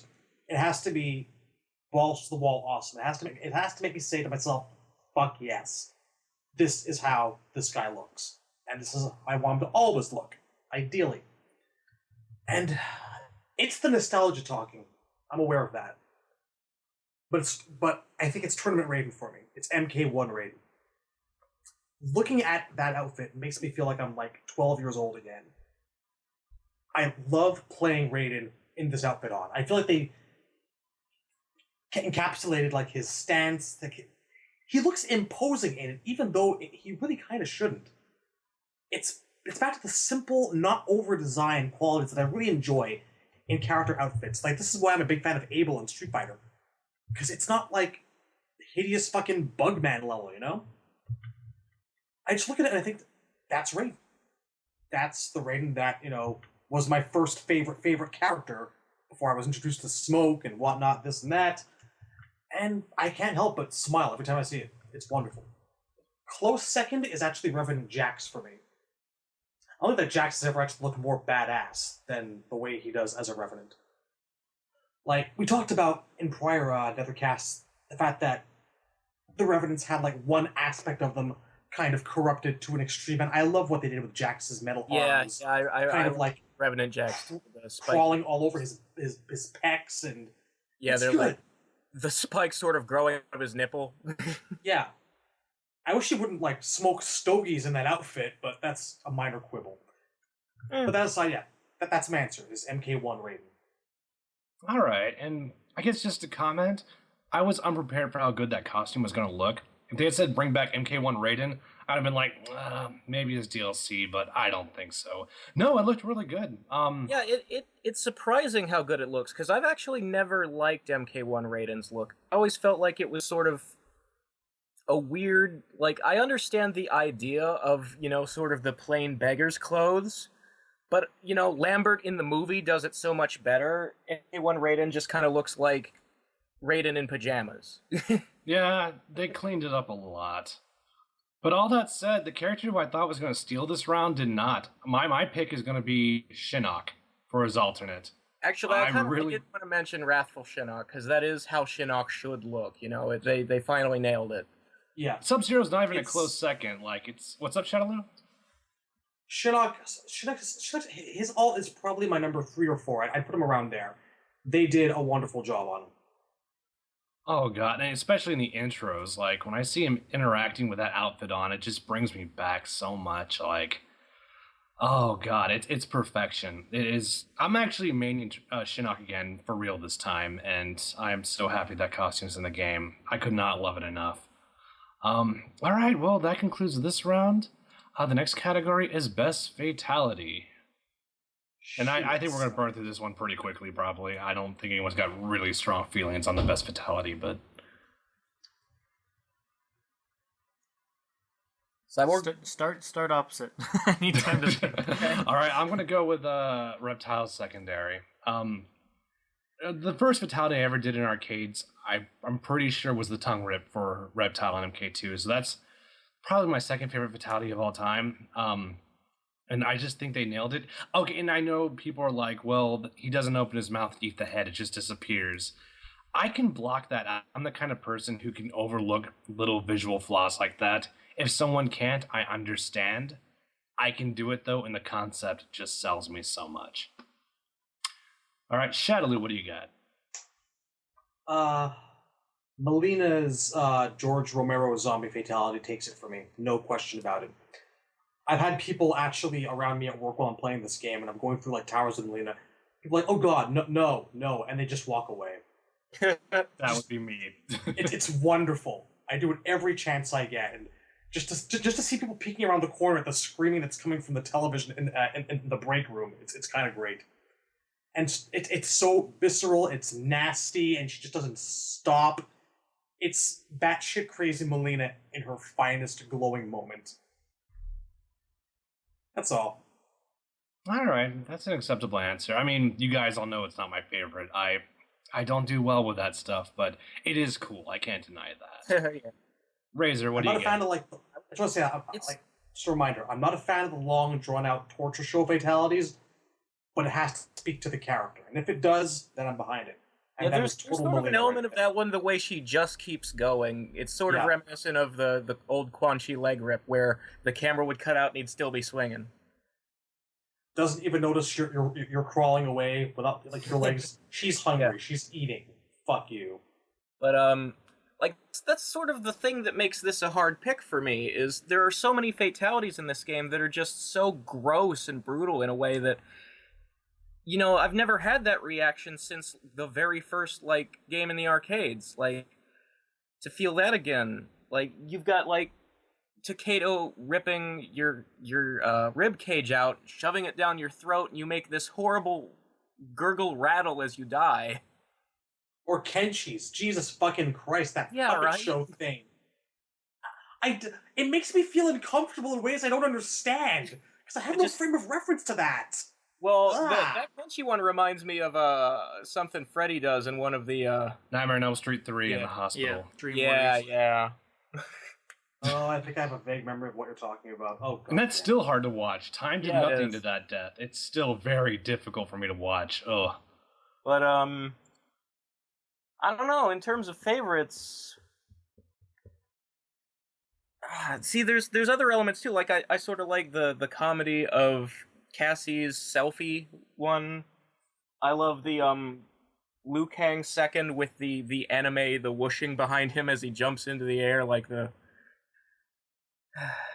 That's definitely up there for me too. I love that split kick. I think my favorites... Well, my favorite is going to be Sub-Zero's second, Bed of Spikes, because my favorite ones, I think, are the ones where your eyeballs pop out. There's only 2 of those, because I love how, you know, in previous games, sometimes there'd be these glitches or these things that they didn't model all the way, and you're like, oh, that could have been cool, but they didn't go 100% on it. And an example would be like a game where Kenshi would pop out your eyeballs and the eyeballs would all look the same or something like that. Whereas in this game, you do those eyeball popping ones, not only, like, if you do it to Ermac, not only does his whole eyeball still glow green, the nerve it's attached to does too. See, I've never seen that. That's interesting. Yeah, and that's like... Very. And like Sub-Zero with the bat of spikes, like that last hit where he pushes you down with his foot and your eyeball comes out, not only is it whatever color it's supposed to be, the nerve included, but I also love how it sort of twitches or continues to look around like it's still alive. Even though that's probably impossible, but... I also love that he does that to kill you, because you're not dead yet. It's not post-mortem, and I love that. Yeah, that's an easy second for me as well. Definitely in my top 5. All right, Cyborg. All right. Yeah? Yeah, I decided on one. There was a few in the running. I'll mention the couple just mentions would be Sub-Zero's Ice Spikes, obviously, for the same reasons Razor said. I enjoyed when I first saw that a lot. I actually really like Kano's, where he cuts them cuts their intestines and they just plop out, and then he goes behind him and he blasts through, and you see his eye looking through. It's kind of Jeepers Creepers a bit, and I don't know, I just thought that's a very creative one, I should say. I guess it's effectively done that you see the guts plop out from behind the opponent and then he blasts through. It's nice to see him using his laser again. Yeah, it's just it's great presentation, and it's creative for Kano, in my opinion. And my last Mileena's are good, and then my last shout out before I get to mine would be Ermac's. Both of his are really cool, but I especially like the one where he just pulls the guts out and then just, completely just smashes them together, which is cool. Into a ball. Yeah, that's good. It's good to see Ermac with good fatalities. Oh, and I guess one more quick one that I thought I just forgot, but Kung Lao's buzzsaw slowly lowering their face into it was perfect. But anyways, my favorite, just in general, that I really enjoy the most and had a total nerdgasm when it was first shown, was Kenshi's, where he raises him up, spins his sword just so eloquently as it just whirls around, and then it goes. And then what does it for me, if he just brought him through it, it wouldn't be that cool to me, but I love the last second slow-mo right before, and how the opponent, at the very last split second before they go through, they close their eyes. I just think it's masterfully done. I think it's just presentation-wise masterful done. The sword comes flying back to him. He wipes off the blood, and that's it. I just think that's perfect. It's everything I like in a fatality. Dear Cyrax, this is how you do it with dignity. Yeah, very simple, very cringe-worthy, and just great presentation. And it gets to the point. So, yeah, that'd be my favorite. Like to see Cyrax's helicopter fatality come back. If we get Sub-Zero raised dragons, we can have Cyrax have a helicopter. The one I love I like Cyrax's in general, all of his for the most part, but the one I want to see back is the trash compactor, or not the trash compactor, the Deadly Alliance, the garbage disposal. Yeah, I want to see that.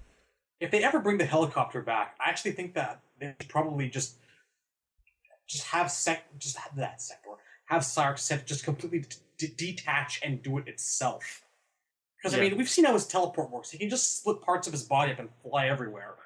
Just, have him hit a couple of buttons on his collarbone, then just springboard the head and have it, zoom around.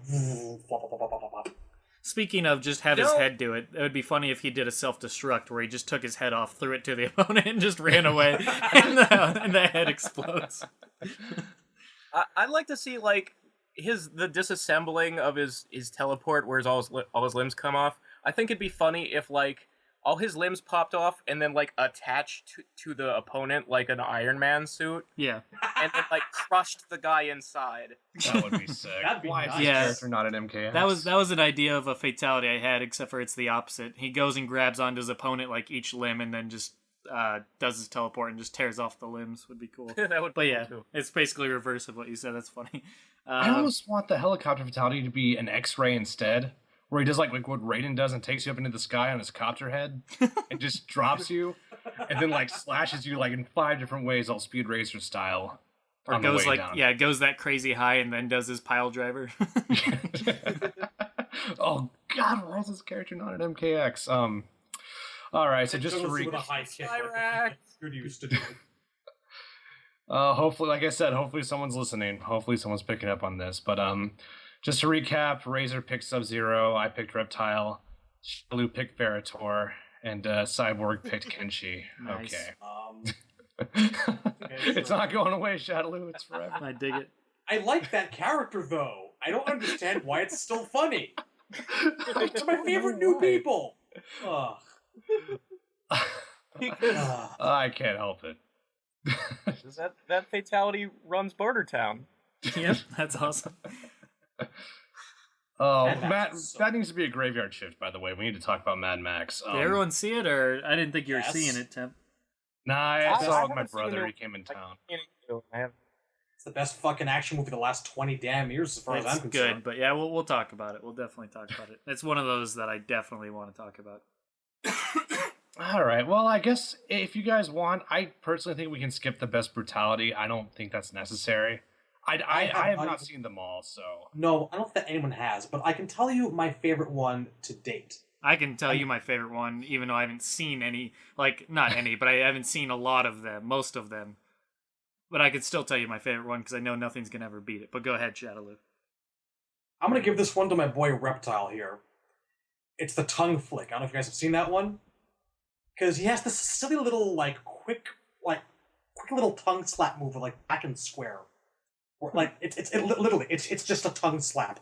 Close distance, very short range, does 1 tick of damage. It's the equivalent of, Dudley killing you with the rose. Yeah. But if you do 5 of these things during a match and you kill them with the 5th or +1, the tongue rips the heart out, it flies through the air in slow motion, and he just brings it back in and eats it. That's a really good one. That sounds really, really cool.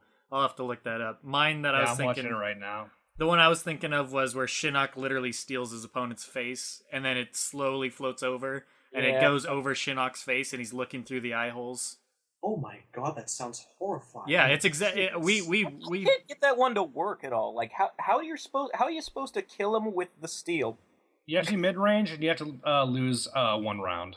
Yeah, I know the requirements. It's just whenever I do it, it goes in to finish him. It doesn't do the fucking brutality.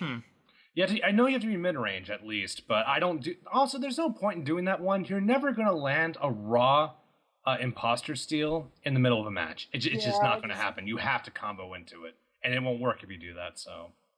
All I know is it's fucking awesome, because we were talking about how creepy that would be if somebody put their... Like, Havoc, I think, is what we were talking about, if he just steals his opponent's face and puts it on, leather gloves. Yeah. But yes, I like that, but that Reptile one sounds absolutely amazing. But, I guess mine, well, first I want to give, an honorable mention to one that I will never, ever, ever pull off, but I wish I could, and that's, Jax has one where he multi-slams you, 8 times until you're dead. And I can't even pull off the regular multi-slam in this fucking game, because they insisted on making every command grab have 3 direction inputs. Yeah. Suddenly Tekken. So, anyway, my favorite is probably, and Johnny and Cassie both have it, the nut punch that makes your head pop off. Also, a shout out to Raiden's Inside You brutality. Oh, that's a good where one. he just, Yeah. reminds me of MK2 Shanks, which is also one of my absolute favorites in the series, and I love the way it happens. That name, though. The slow... I know, it's filthy. But I love the slow motion effect. There's a lot of he's filthy bursting ones in out this and, game. There really are. Fucking gory hole with Shinnok. I still can't believe that they did that. Jesus Christ. That is my brutality, by the way. When I play competitively, that's the one I do. It's actually my second favorite. I like it a lot. And I like Great. katanas just for the style, the one that I do. I fucking hate she that one. kicks off. Everybody does it. The katana one. But that's Yeah, cool, though. That's the easy one, that's why. Split your So helmet. now, next time I fight Temp, Shinnok is probably going to submit Mileena to his gory hole. That's wonderful. We can test that tonight. I was just messaging Smokeman before the show. We're going to play afterwards, so... we can see what a couple happens. of matches. It's been a little while. I'm rusty, Sweet. but why the hell not? Watch it never happen, and Smokeman's listening to this a week later. Just what the hell, man? Where were you? Oh, no, hopefully. I see no reason why it wouldn't, but life is life, things happen, but we'll definitely try for sure. All right, and like just commenting on what Cyborg said, that's your brutality. When you do it competitively, it does have a special place in your heart. Even beyond the one that I do, I just think it's simple, it's to the point, but it's just really stylistic. I like the move in general, how she just slashes the throat and kicks off, and I just think it looks like a badass pose that she's in when she does it. And when you kill them with it, it just looks really cool, the way the head goes spinning and usually lands right next to their body. It definitely looks cool. It's just You must have had that happen a lot. people spam that move to begin with. See, that's the thing with me, though, is I barely use that in a fight, and it's usually just a finisher. Because I don't want people to get used to blocking it, type of thing. Mm-hmm. I tend to go for the telekick myself. Pop goes your skull. With Mileena, of course. And that's a cool thing. You get to adopt a brutality, because not a lot of people are using katanas, so even though you see it quite often from certain players, I don't like calling it the easy brutality. I like calling it the tournament brutality, because the other ones are not going to happen, Yeah, it's one you don't have to have any requirements for. You just hold a button, or hold a direction while you do it and finish it. It's nice. And Gory Hole is really, truly my second favorite, because this is going to sound shallow as Gory Hole. There's so many pretty colors. And seeing the reds and the blues and the purples and the pinks from the sparks. It's dumb. It's shallow, but it's cool. It looks sick. I fucking love Shinnok's energy aura. Oh god, it's so awesome. I love, speaking of colors, there's one Ermaz where he blows all the skin off your abdomen or whatever, and the skeleton continues to glow green forever. I've seen that. I think Praetor did that to me. It's pretty. It's actually really pretty in a horrible fashion. All right. I haven't gone yet. Has everyone else gone? Yep. I think so. Okay. All right. I want to pick my second favorite Gory Hole. Obviously, my first favorite is going to be the ice shards from when Sub-Zero smashes his clone, and all the ice pieces ingrain themselves into your body. I thought that was the coolest. I don't use that. I'm learning it right now. I use all the variations with Shinnok now, and I use 2 of the 3 for Sub-Zero. Grandmaster's the only one I haven't used yet, but that is a very practical one, and it's a very cool looking one. I've actually seen that one in tournament, and I just think the idea is badass. Oh my god! When it happens in slow motion, that is sexy as hell. And that's what I look for. I mean, for the most part, the exception being obviously Shinnok's. There's nothing creative about it, but like I said, colors. But yeah, that's what I look for in brutality. Or just charisma. Like, any airborne attack usually looks really charismatic, and that being Katana's head slice, in the air. You like a little really showmanship and presentation to it. It's very nice. Crouching Tiger to it. I like it a lot. It looks better when you telekick someone's head off than it does when you roll their legs off. Yeah. Something about it. I'm not a big fan of the roll one. I see why they did it. It's just not my style of one. Yeah, it takes you by surprise for sure. Right. They all do, I guess, but god, that one. The airborne ones and Ice Shattered, man, they're sexy.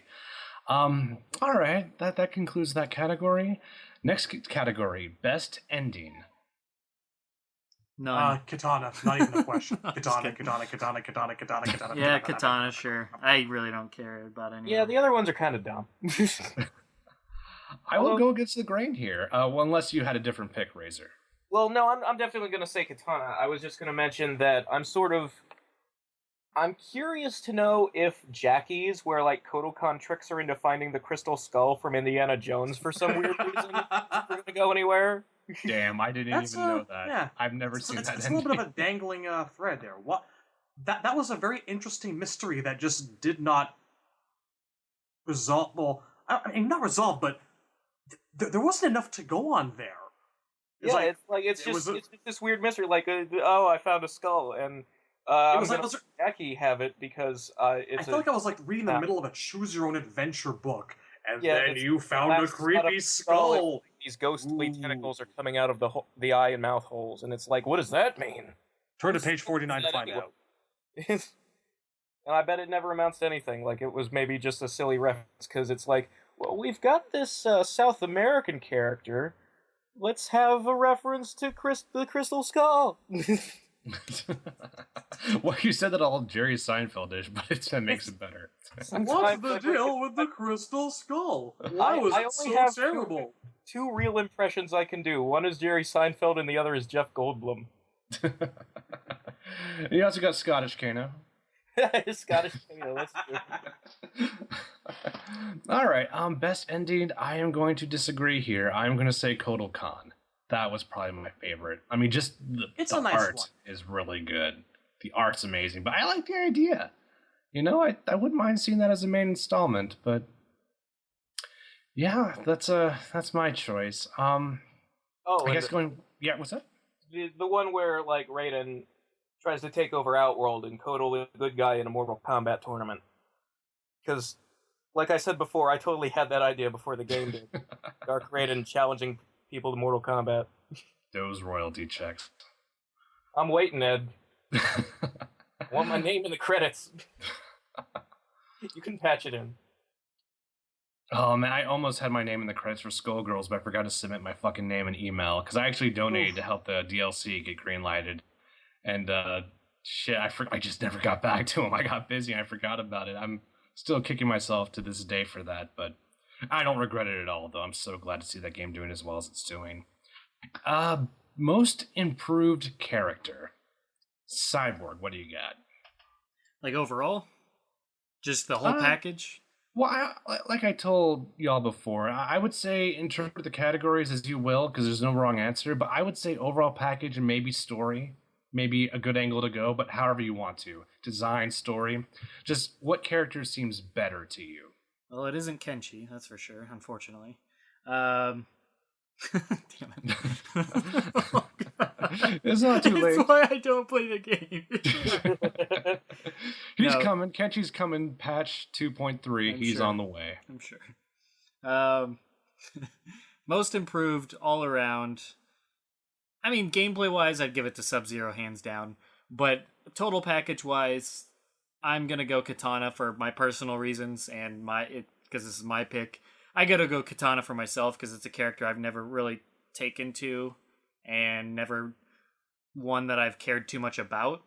So now I'm probably going to be a fan of her gameplay and her design for life as long as they keep it going. So they made a fan out of me, and she's my main, so to me, that's my own personal most improved. But I think there's several that are good contenders, but that'd be my personal pick. All right, Razor? Or no, yes. No, yes, Razor. Are you sure? Is it I safe? believe in myself. Is it safe? It's never safe. On block? Dude, a lot of shit's not safe on block in this game. That is the name of MKX in a nutshell. It's nothing safe on block. Puts the lotion on its skin and puts it in the basket. I think I know what you're going to say too, but I'm curious if I'm right. Would you fuck me? I'd fuck me. I'd fuck me. Damn it. Right, mate. It puts a lotion on its skin. Ear to ear. Oh, God. That doesn't even make sense. I know. But as long as we're going to combine Kano with random things, with one Buffalo Bill here. He's got the knife. Why the fuck not? I'd fuck Give it up, baby. I've studied all your movie references. Nice. Would you study all my moves? Can I answer the question here, you dick? I'd fuck me. Would you answer my question? I'd answer all the questions. I've been deported out of 43 countries where I'd fuck me. Alright, you know what? It's Shadowloo's turn. We're just gonna... Alright. Really quickly. Kind of a straight-up contest between Shinnok and Jax, I find. Because Jax is actually in a position where I was not looking forward to him at all. And then I found that, like, out of all the old-timers, he was the guy I was most interested in seeing because he wasn't being dictated his role by his uniform anymore. I really enjoyed the fact that he just fucked off, retired, said, I'm tired of this, moved on to a farm. And he didn't do all that much in the grand scheme of things, but it was still really cool. He's not my number one. That goes to Shinnok. But I came away from an MK game really liking Jax and wanting to see where he goes from here. And that says quite a bit. So, fucking A. I think this has been Jax's best game since MK2. But Shinnok has just been like visually amazing. Gameplay amazing. Fatalities really fucking good. Brutalities horrifying if I'm to believe that, but because I've actually tried too many of his myself. Apart from that like 5-hit combo where he just sort of slices you up with a scythe. I love that one. But like as a villain, as a character, he comes across as such a more of a threat. He actually feels like a threat now. He didn't ever really have that before. So that's who I vote for. Shinnok did really fucking well this time, and I hope that like these buzzings about him being like god tier are actually turning out to be true. Because like, I mean, to give him exposure among the lore crowd and the fighting game fanatics, the fighting game community, to make Shinnok a well-known face in both circles is nothing short of great for him. I think he's definitely in the top 10 now. I don't know where, but he's really good. He went from being not tournament viable. Well, Imposter was probably, everything said and done, Imposter may have been okay. That may have been tournament viable. But now he's like, all his variations are scary. Like, Nice. If you get hit by a Soul Blast and Shinnok has meter, you're fucking guessing, and that is it. If you guess wrong, you're done. Or you can guess wrong and he'll get more chip on you and he'll build more meter.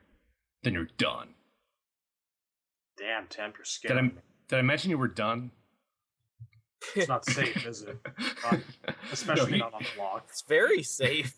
It's extremely safe. It is 24 frames safe or some shit like that. I don't think it's safe at all. I'm gonna go hide in this corner where I'll be crushed by a giant skull head. Thank you.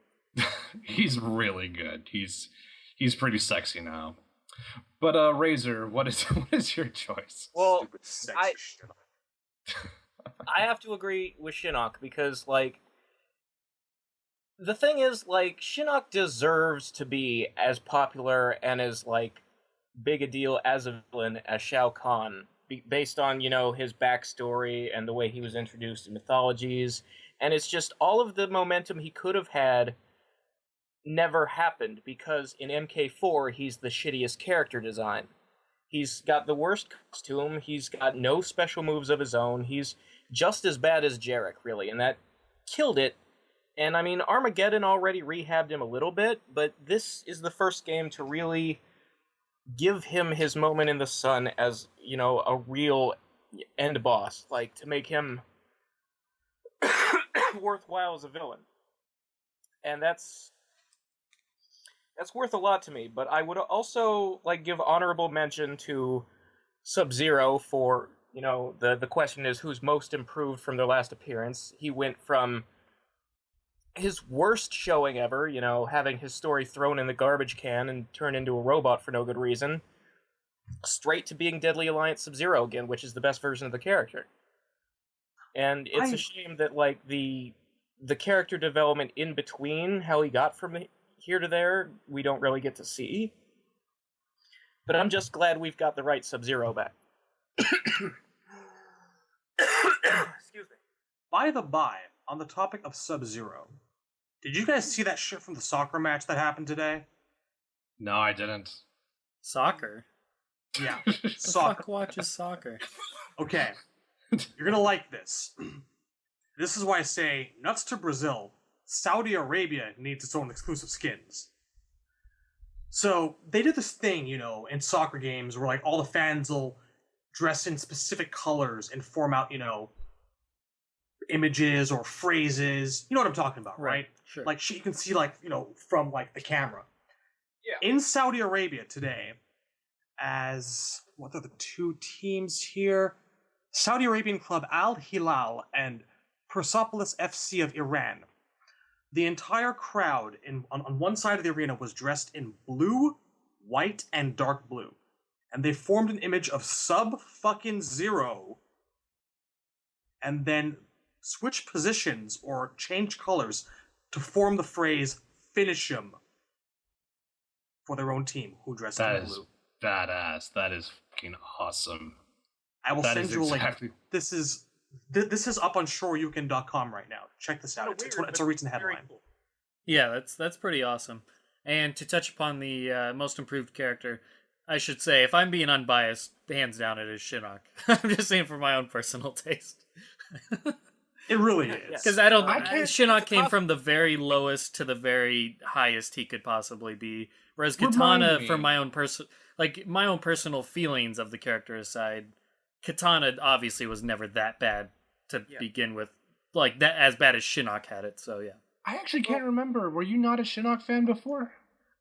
See, Shinnok, to me, like, I get what all the hype is about for Shinnok. I like the character, but I never was invested in him in any way because he never had any real exposure beyond MK4 and Mythologies, which I like MK4, and all that, but as a guy that doesn't, go head deep into the lore to find out, like, everything this character's done, I didn't appreciate him as much as, say, you guys, because to me, I'm just looking, okay, he looks neat, and gameplay-wise, he just steals his opponent's moves for the most part. And yeah, and he had his Armageddon showing, but I don't give two shits about Armageddon, so... so I guess I just going off just pure MK4, when I'm comparing that to Shang Tsung or Quan Chi, in my opinion, no, he was not my favorite. So no, Shinnok was never he wasn't in my top 20, 25 characters, I'd say. Okay, well... Before we move on, I'd also like to give another honorable mention to Raiden, just because... Yeah, Raiden's good. I mean, he went from Blunder God to being normal Raiden again, so that's something. And I'm looking forward... He was not sitting in a corner with googly eyes going, he didn't say anything dumb, he didn't screw anything up, he didn't ruin anybody's life, he was just the normal Raiden we usually have. And that's... I mean, it's not Christopher Lambert, but it's good enough. And then at the end of the game, he becomes Dark again. And I always liked Dark Raiden from Deception, and I'm looking forward to seeing a game where he actually does stuff in that form. All right. Before I get to my choice, I'm going to give a little counter thoughts to Shinnok. Shinnok is actually not most improved to me. I guess the reason is because I've never been not impressed with him. I actually really like the MK4 design. And even if you don't like the MK4 design, I don't think anyone can argue that out of all the characters in MK4, he was by far the most not a god of his word, and I thought that was really interesting. Well, yeah. Let me clear up what I was saying. He was always a douche. That was never in question. I never disliked Shinnok. It wasn't a matter of disliking him. It's just, I think overall, out of the entire roster, he had the most to gain by a good showing. Yes. And that's what I'm basing it off of. I don't think any other character needed it more than him. MK4 Shinnok was still a guy with no special moves of his own. Right. Who dressed kind of like a clown in MK4. I don't know. I didn't mind his appearance. And yeah, I agree on the gameplay aspect. And that's why I'm just saying, like, Shinnok, in the overall population of all the MK fans, I can't imagine Shinnok, if you took a poll of every MK fan in existence, I can't imagine Shinnok's breaking the top half. And that's just my personal perception of the character. And I don't feel like that's representative of the character. I just think he was never given a great chance to shine. I think he was one and done, and it definitely hurt him because he was. And I feel like he needed this more, like I said, than anybody else everyone else on the roster. I feel like would have probably been placed popularity wise, recognizability wise, and stuff like that way higher everyone else would have been placed higher than him, and that's my opinion. The problem is, before this game, when you'd think of Shinnok, everybody would think of MK4, his worst showing. Like, you wouldn't think, like, he was good in Armageddon, he was good in Mythologies, but those are sort of a more obscure pick. You know, people still think of MK4 when they think of Shinnok until this game came out and put him being cool into the mainstream, I guess. I mean, I definitely can't argue with any of that, because, I mean, both you guys are right. Even back in the day, even people who like Shinnok typically don't like Clown Pope Shinnok. I like Clown Pope Shinnok, but I realize I'm a very small minority of one. So I never had any problems with his MK4 look. He was just not imposing as a boss to fight against. Right, I'd agree with that. He was imposing to me, but I projected a lot of that, I think. He was a regular dude in shirt and pants with that big old hat. And I like and he the was big supposed old hat, but it doesn't go with regular shirt and pants. You need a guy like that to be in a robe or something.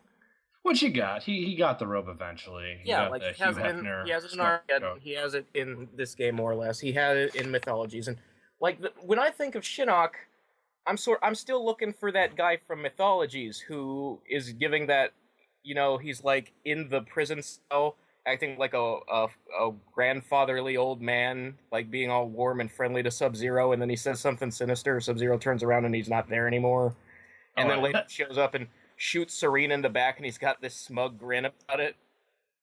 See, smug is the word. They nailed, and I agree. I see where all you guys are coming from. Like, I love his intro dialogues. Like, he is such an asshole, and he has such a sense of humor about it. Like, with Kano's like, I admire your work. And Shinnok's like, and you are... I love that. Like, I adore that, On a certain level, MKX Shinnok is almost like a Dragon Ball Z abridged villain. Yes, that is perfect. God, oh, speaking of which, the new episodes are so good for that, by the way. But man, they nailed Shinnok. I agree, he's really good. But like I said, my experiences with Shinnok have always been incredibly positive. Like other characters, and that's going to bring me to my choice. Sometimes my perception of a character was not terribly positive. I've always been happy with Shinnok. The one I want to give it to is Scorpion, because his story, they bear hatchet with Sub-Zero beautifully. He's very interesting. Fair. He's calm and collected. I love the mentor-disciple relationship with Takeda. God, they did his story so well. And his gameplay, my God, Scorpion. Like, even though I use ninjutsu, Hellfire Scorpion is the way I always imagine Scorpion should play. But I can't give it to him, because there's another character who, on a gameplay level, they perfected, and that is Raiden. Thunder God Raiden is the way I always wanted Raiden to play. And that has been brought to fruition, and it's so beautiful. Just the effects, the design. Yeah, I agree. The viability. What's up? I can definitely agree with that. We've talked before about how Raiden, the way he played in previous games, is sort of bland and disappointing, and now he finally fights like you'd imagine a God of Thunder, shooting these webs of lightning out all over the place. And if they only hadn't moved this place to a variation of its own, the teleport. Yeah. It's great, but it's always going to be 90% Raiden, and he needs that teleport. But man, he's debatably the best character in the game right now. If he had a teleport, dude, it would be like an anaconda with wings and a laser gun. It would just be so horrible. It would be so bad. I am interested in this, and I wish to subscribe to your newsletter. Show me more of this magic anaconda. Where do I lobby for a DLC vote? Well, apparently Cyborg's got the thing on camera, from what I understand. Holy Jesus. Wink. No, I would not fuck you, Cyborg, to answer your original question. Oh, the anaconda is your penis. I understand now. With wings and a laser gun, yes. But yeah, I want to give it to Scorpion so bad. My heart goes out to Scorpion in this game. They did 100. They need to do 2 or 3 things well with him, and they did like 10. Just so good. Design's great. Story's great. Relationships are great. His gameplay is great. His diversity is great. But I can't. I can see where you're coming from with Scorpion, and I can agree on a lot of it. It's just, I can't call him most improved, because this version of Scorpion still kind of ties with Deception Champion of the Elder Gods Scorpion, and with MK2 Vow of Protection and Retribution Scorpion, where it's like, I always like seeing him, like, not be revenge guy, like, be a good guy who's trying to redeem himself. Even MKX has positives like the training Takeda, but there are things that bother me. Like, I kind of don't like that the Shirai Ryu is back, because what's the difference between them and the Lin Kuei? Why do we need more ninja clans? And I'm not sure I like him coming back to life as a human. See, that I agree with the first one. I don't agree with the second. I like being alive and human again. I like the comic version where he can sort of switch back and forth like Ghost Rider, but the in-game version, even though he still has fire powers, Vogel has implied on Twitter that he's not supposed to be able to do the toasty head anymore. And that's you're losing a part of what makes Scorpion to me. Bogo I guess also likes to claim that Shaolin monks is canon. Well, I don't. the idea of it is canon. And really- he's right. The Kung Lao in disguise as the masked guard I thing just- is still canon. Element of a game does not equal the game. I There's would too hope much shit there that doesn't work. Anyway, Hopefully- I just think Ed Boon's going to step in and say, of course we're going to bring the skull back. You know, I maybe as a classic non-canon fatality, I would hate to see it, like, I don't want it gone, but I can see where you're coming from, but God, this is a Scorpion I've always wanted. if we can have non-canon main costumes, I don't see why we can't have non-canon fatalities. Well, I can't believe that's a phrase that I just used. That sounds so Yeah, What that- the hell in MK is canon? I mean, let's be honest here. Exactly. seriously. It's canon that Kung Lao is a vicious bastard who will shove your face into a spinning hat. I look at MK Yay, as Shaolin. MK is like Mad Max. Each film is supposed to like somewhat fit in with the timeline with the others and make sense, but they don't really try too hard to make it. That's not what they're doing. They're just trying to make each one good in its own right. Oh yeah, Thunderdome was the worst. The pilot in Road Warrior. I know. I know. It was so Well, then- confusing. That's stupid. It's If silly. you have problems with Thunderdome, you have to take this to Thunderdome. Look, don't question Bruce Spence, all right? That he is the best actor in the movie. Sometimes it works in his favor, like the main He's villain in also the part mouth one. of Sauron. I don't know if you guys know that. Well, the No, I problem. didn't know that. Okay, well, He played a wizard on this cheesy TV show I really like, Legend of the Seeker. the problem with having him play like- a character in Thunderdome after he just played the character in Road Warrior is they made both characters so similar in that he flies a plane in the third one to start out the movie with a little kid. You're like, is that the feral kid? What are we looking at here? And then you're like so confused for the rest of the film. Like, is he gonna notice? Is he gonna run into Max? And they're gonna be like, oh hey, how you been? Like how coincidental it is that he's stealing from Max now because they're not in touch. And then you realize it's not the same character, and it's just like, what is happening here? That confused me the entire oversight movie. that they could have just avoided by writing a couple lines. That Just or make it just the same disguising guy. him a little bit. I don't know, changing It's his the look up. definition of distracting. It's really. He looks the exact same, almost without the shitty teeth. But I like how the villain in the first one's the villain in Fury Road. Yeah, I yeah. do like that. Anyways, That- we're spoiling our Mad Max discussion. but, teaser. yes, I guess the next category, which in my opinion is going to be the more fun category, although this one turned out pretty interesting, especially with the Shinnok aspect, but most botched character. Who sucked in this game? Oh man, where do I begin? This could be new or- Ooh, rubbing my new or nipples. old. Okay. I think I know what you're going to say, but yes, do your thing, Cyborg. Well, let me think about everyone before I say Kenshi. Is there anybody else that just shit the bed here? See, I wasn't thinking Kenshi, but I'll let you. Who would you have thought I would have said? Devora. Oof. Oh. I tried to forget that character. Who's Devor? How do you spell that? Is that a thing? There's an apostrophe. Devora? It's Oh God, why do you have to bring her up? See, I wish there was a newcomer category and a returnee category because I feel like they should be a little bit different. But I all right. We can do since we're doing it now, and not like after everyone said their choice except one person. I guess we could do that. okay, then. most botch new character, most botch returnee. Let's start with returnee, and I'll tell you why Kenshi is the most botched returnee character. And it's as simple as his gameplay looks awesome, but I just can't figure out how to make it decent. And maybe that's my personal, but I'll tell you why. It's because he's bottom tier. apparently He's pretty bad. Like the Kenshi Maze from MK9, they are struggling. which is right fine. now. I don't need him to be broken as shit. I don't need him to be S tier Well, to it's enjoy him. I enjoy playing Katana, and she's supposedly bad too. So I don't think it's the fact that the character's bad. I just, for some reason, this character just does not feel right to me. He feels a little slow. I can't figure out where the hell his combos are, and just nothing feels safe with him. His fucking thing that's coming from the air, his projection that drops from the air that's supposed to come down, which you could do 3 different versions in MK9.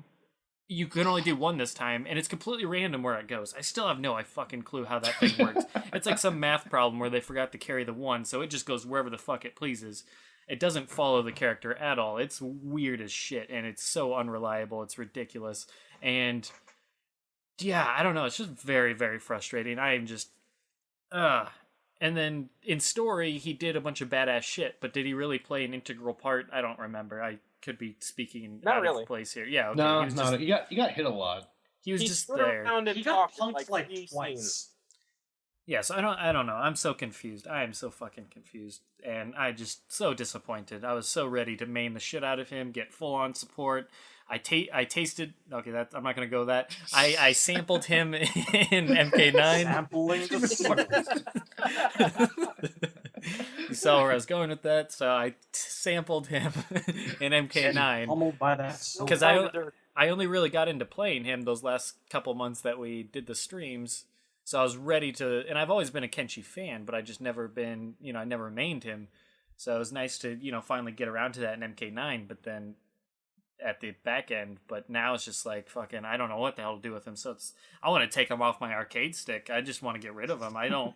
You this put so much character- effort into it too. This character, and I'm just so disappointed in this character, honestly. We're one patch away, I think. I think in one patch he's going to be much better. But right now, I agree. He's very unsafe.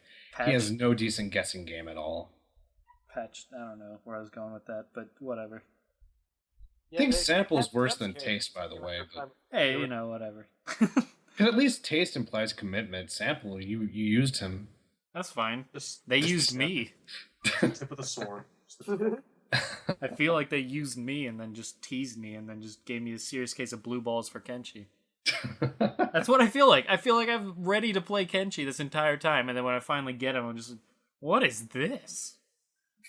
It double sucks because your main character, Katana, I don't think she's as bad as everyone says she is, but she's got problems too. Yeah, she has a lot of holes in her game. She's fun, but she doesn't have any real tricks other than her fans, I feel like. You would like her holes to be filled. Yeah, well, Yes. preferably. You want her to turn tricks. And I don't want any hole left unfilled either. I just want her to be a solid person. Vagina abs. Would you like to fill that hole? We'll get to vagina abs later, but anyways, Yeah, go ahead. That's coming for sure. Razor, who's your most botched returning Is it coming? character? Are you sure? I am. I don't know. Sounds like the opposite to me. Well, okay, most botched returning character.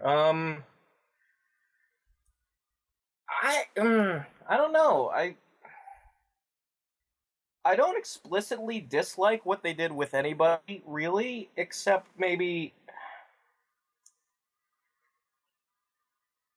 I'm ready for Sonya to not be here anymore. With the costumes she's wearing in this game. And I mean, not like I was the first guy in line to go, man, the titty vest and the high heels are stupid. But they went to the furthest opposite extreme to the point where she's fucking boring to look at. Well, the MK1 is on the horizon. The MK1 costume is coming. Yeah, but I look at it as a like more the realistic military take on her outfit. MK4 garb. I like the Russian one as well. I like both of them, honestly. I That's just- me. I think she's just very middle of the road. Not terrible, Yeah. not great, but she's all right. I like the breathe strip that she has. I don't know, like, and all Read the it. stuff with the drone, I don't really like. I get it, but I don't like. It doesn't seem to gel with the rest of what she does or is, which is, I mean, what she is has never gelled with what she is. Like back in MK1, where she was, blowing balls of fire at people and flying through the air with the fucking square wave. I mean, she makes more sense now, where it's all been redesigned into acrobatic kicks and a laser gun on her wrist, but I just feel like I don't know. Why is her primary not green? For a character who has spanning 20 years of signature moves, they give her the most boring X-ray in the game. Yeah. I don't get that at all. Like what? Where did the Garrett wire even? How did that become a thing? Because it was like one finisher in MK9, and now it's half of what she does. Yeah. And fucking Fatality where the drone, like, shoots all the skin off their face and then she keeps the skull on her belt like a trophy. Like, what is she like a... Is she having flashbacks and PTSD and lost her goddamn mind? When did she become the Predator? Well, shooting off a face by itself doesn't make any sense. How do you shoot off a face at point blank? There shouldn't be a head, but I don't know. Anyway. It's Mortal Kombat for you, that one does. Why did she keep it? You use Homer's makeup gun. Like, if he didn't have PTSD, if she was really crazy in the storyline, that might make her interesting to me. That's what they did with Orchid. Worked out pretty well. Shonky's bitchy ex-wife is kind of a one-note. I don't really need that. That's Sonya in a nutshell. She's always been one note to me. I've never been a Sonya fan, but you guys know that. I like Kano better than Sonya. That's new. I like this game did like as much as I complain about Kano, he's much cooler in this game. Like I'm really happy with what they do with Kano. Like just I really like Kano's moves and stuff. Like I've been too lazy to get around to learning him, but I would totally play some Kano. He was definitely in talks he's a lot for of most fun. improved. I don't know. Is there anyone in the returning cast who really... So Sonya isn't your pick after all that? Well, I just want to make sure. Okay, I was just... Christ, we gotta get to bed. Come on. I feel like my reasons are kind of lame, but I guess, yeah, Oh, Sonya. they're fair. Yeah, they're definitely fair because I feel all of them. Oh, I do still have complaints about how much of a bitch Quan Chi is. And, like, I understand at a certain level, it's like everybody hated him being the mastermind who always got away with everything and wanted to see some revenge. And, you know, I also wanted to see that, but I didn't need to see him wheezing and begging every single scene he's in. I feel that Quan Chi is one of the most improved characters in that his nuts form a very integral part of his office floor now. Yeah, that's gonna need some Clorox for that. That's gonna... It's the thing is, like, I never hated Quan Chi for existing. I just hated the way they used him in 9. To go back to regular Quan Chi, the way Raiden went back from Blunder God to regular Raiden, that would have been enough to me. Scorpion killing him would have been enough to me. It's too much wheezing and begging, too much looking like a crippled old man who can't fight back. It was too extreme a difference. I can understand that. I sympathize. I just don't care because it was so good. Understandable. And I like the way Quan Chi was portrayed, but I guess we've done that song and dance before. I'm actually okay with it, but... So Yeah, who do you pick, we've Sonya had or that Quan discussion. Chi? Of the two, just because I'm less interested in Sonya, I'm going to say Sonya. Okay. The hell is And, that keyboard noise? I will destroy whoever that is. I will find you, and you will kill me. Who did what now? I don't know. It sounds like somebody's pressing like a key every 30 seconds. Like, I don't know. It's the most weird noise. Anyways, continue, Shadow. I'm assuming it's probably just accidental, but I don't know what the hell it is, so I can't tell you. It's not me. It's just like a weird... I don't know. Anyway, Shadow. I don't know. I'm not doing anything. I didn't hear it, so I don't... Maybe you're crazy. Maybe. Waste of a character, huh? Someone they botched.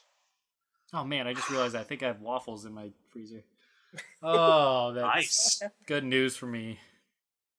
God, I'm so hungry. I know, me Should too. Should there not be waffles in your freezer? Well, I don't know. I'm not gonna Should get they be into in it. your belly right now? Well, I mean, they're just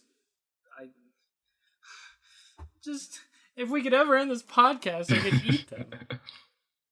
All right, Man, I will try to be brief about it because for returning characters, there's a couple of people that I feel that they've kind of botched a little bit, They have but I blueberries. can't call them out on it. Why the fuck is Goro living so hard and doing so little? I don't even he's not consider my number- Goro as in this game. Oh, He's not my number one because they got his character right. They got his gameplay right. So he's close, but he's not quite there. I think my answer to this is actually Ermac. Because for the life of me, I can't figure out why he's in this game. That's a good one.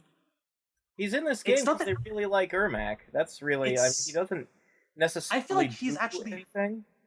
Probably just here to satisfy, the FGC. Because he left a mark. He really did.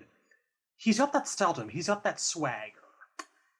But I don't know why else he'd be around. And Lord knows they botched him gameplay-wise. He's had to have 2 patches, because first he gained too much meter, then he took too much away. And he just does nothing, except for make vague threats to Jackie through story mode. Switch aside... Yeah, his character is the exact same as it was in MK9. That's the biggest disappointment to me, because everybody looks at Ermac and sees potential. And that potential has actually been realized before in Deception. So why didn't they bring back Deception Ermac? Why did they go for the same thing but a rotting mummy? See, I mean, I'm not going to sidetrack this conversation, but I feel like a lot of the characters could be like, why the fuck are they in this game? After we made so many good arguments for Fujin, Cyrax, Smoke, what have you, this and that and the other thing, Ermac is a prime example of why is this character in instead of these other characters when they could be in this game, serve no story fucking purpose or whatever. Well, I don't know. Fucking There's look at the roster thing, and it's most people who are on the roster are to satisfy character popularity, and you can't really argue against that because they gotta sell copies, man, and they gotta give people what they want. My point of view isn't, well, you can't do something with Ermac, but you can do something with Fujin, so it should have been Fujin. My argument, on the other hand, is, well, Ermac's already in, so do something with him now that he's here. Right. I completely agree with that. It's just more like fucking... I don't know. So many characters weren't used in story mode, at all. So that's my problem, is fucking, what was the point? Yeah. Half the new characters, Aaron Black, Ferritor... Yada. Like I said, I'm not... Yeah, there you go. Just there to be there. Yeah, Smoke could have been in there at that. Yeah, at the very least, Lou and Katana got some stuff going on at the end, and Katana seems to be integral to what's actually going to be happening post-story and leading into whatever MK11 happens to be. I'll give that to them. I can't call them write-offs.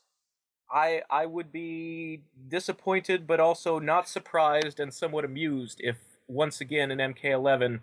Katana didn't really do anything, and then there was a third ending in a row where Jade and something weird about the other timeline is brought up.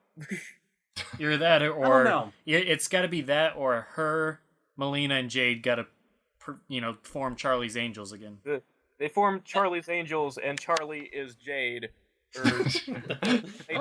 MKX just kind of really feels like a midpoint to me. I think that we're leading somewhere.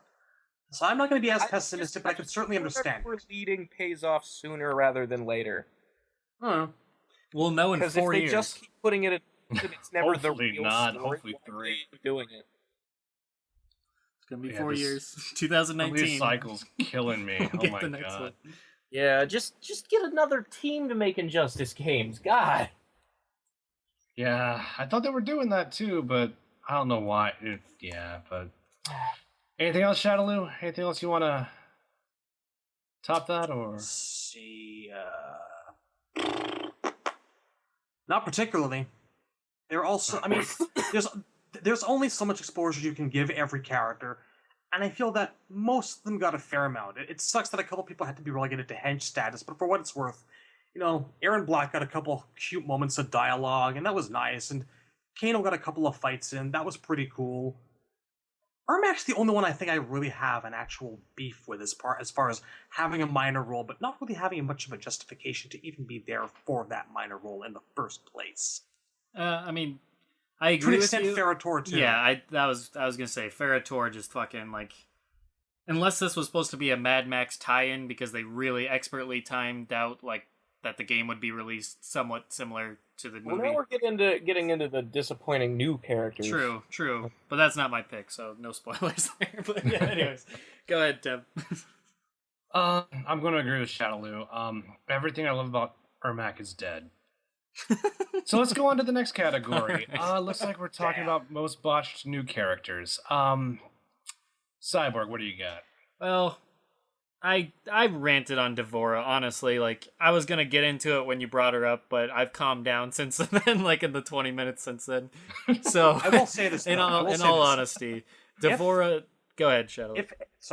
If Ermac winds up being soul food for Shang Tsung, as happened in his ending, way to give a character an awful, painful ending, by the way, but I loved it, then his presence in this game to me will have been justified. So That's essentially, Shao Kahn is inside of Ermac, and Ermac is inside of Shang Tsung. This is getting kinky. No, Yeah, this is well, good. Anyway, There's- Film this. well, hold on a sec.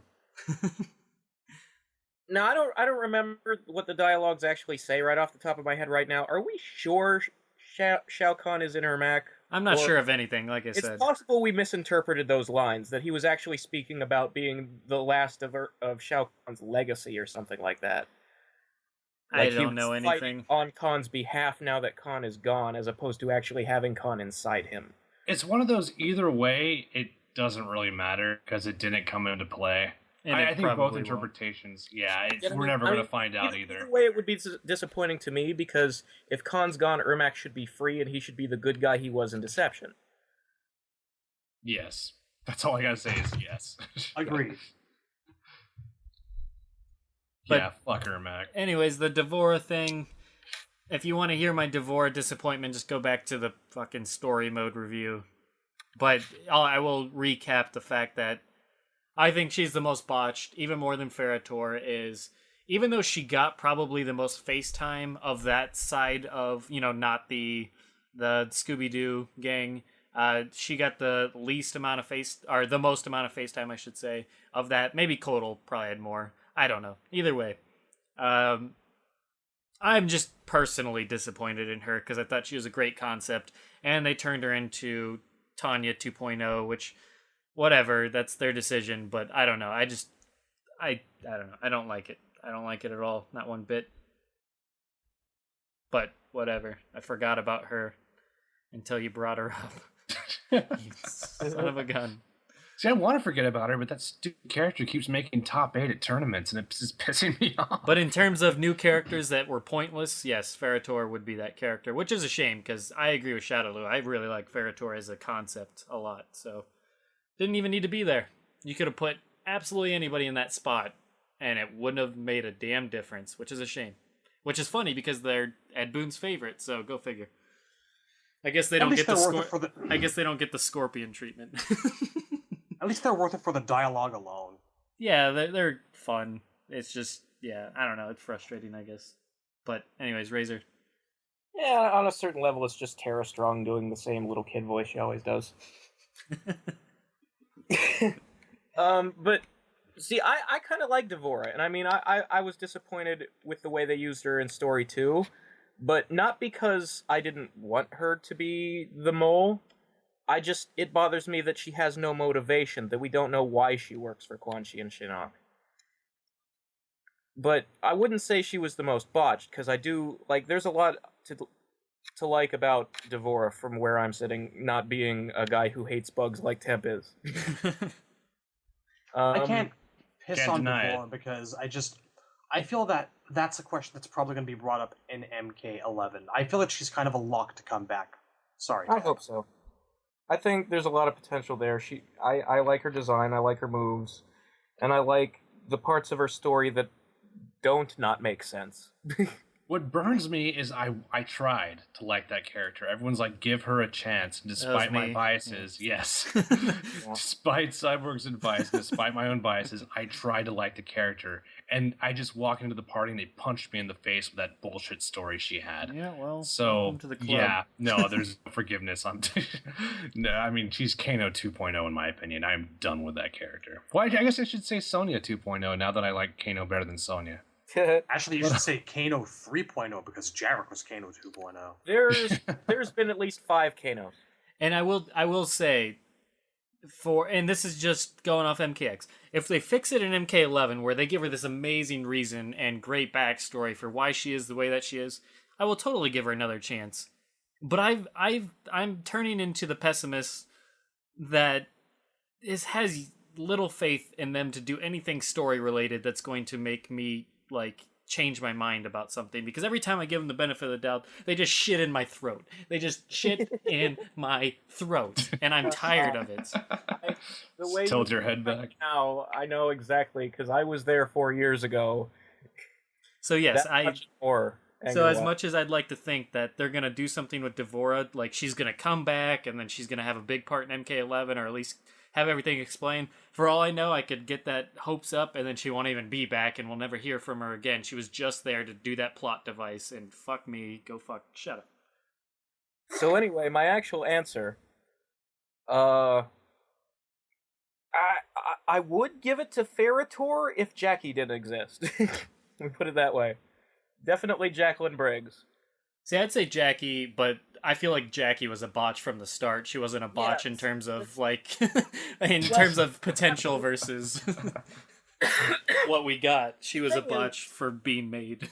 I didn't know that we were specified, like... I don't know. I'm just going on about random shit. The point is, like, they have a black guy in the military with metal arms. And they're like, what should his daughter be?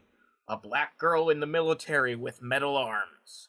Like, she could have been a civilian, she could have had robot legs. There are things you can do instead of just fucking copy-paste. She could have been a wizard or a sorceress or a pony. I don't know. I get the feeling... I get the feeling that NetherRealm doesn't know what the fuck they're doing. I would have gone with the robot legs, because Cabal's not in this game. You could have had a speedster.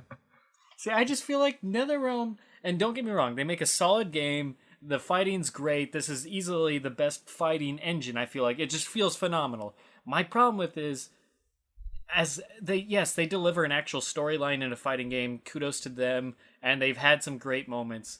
But it's kind of like fucking, for every good moment, there's just so many bumblefucks, fumbles here, and botches here, and everything feels so shallow. Like, your thoughts on Jackie is she could have been so much more if they would have just made her more inspired and not just phoned it in and been like, here, let's just make her just like Jax, but the female version first. It's like, that's so lame.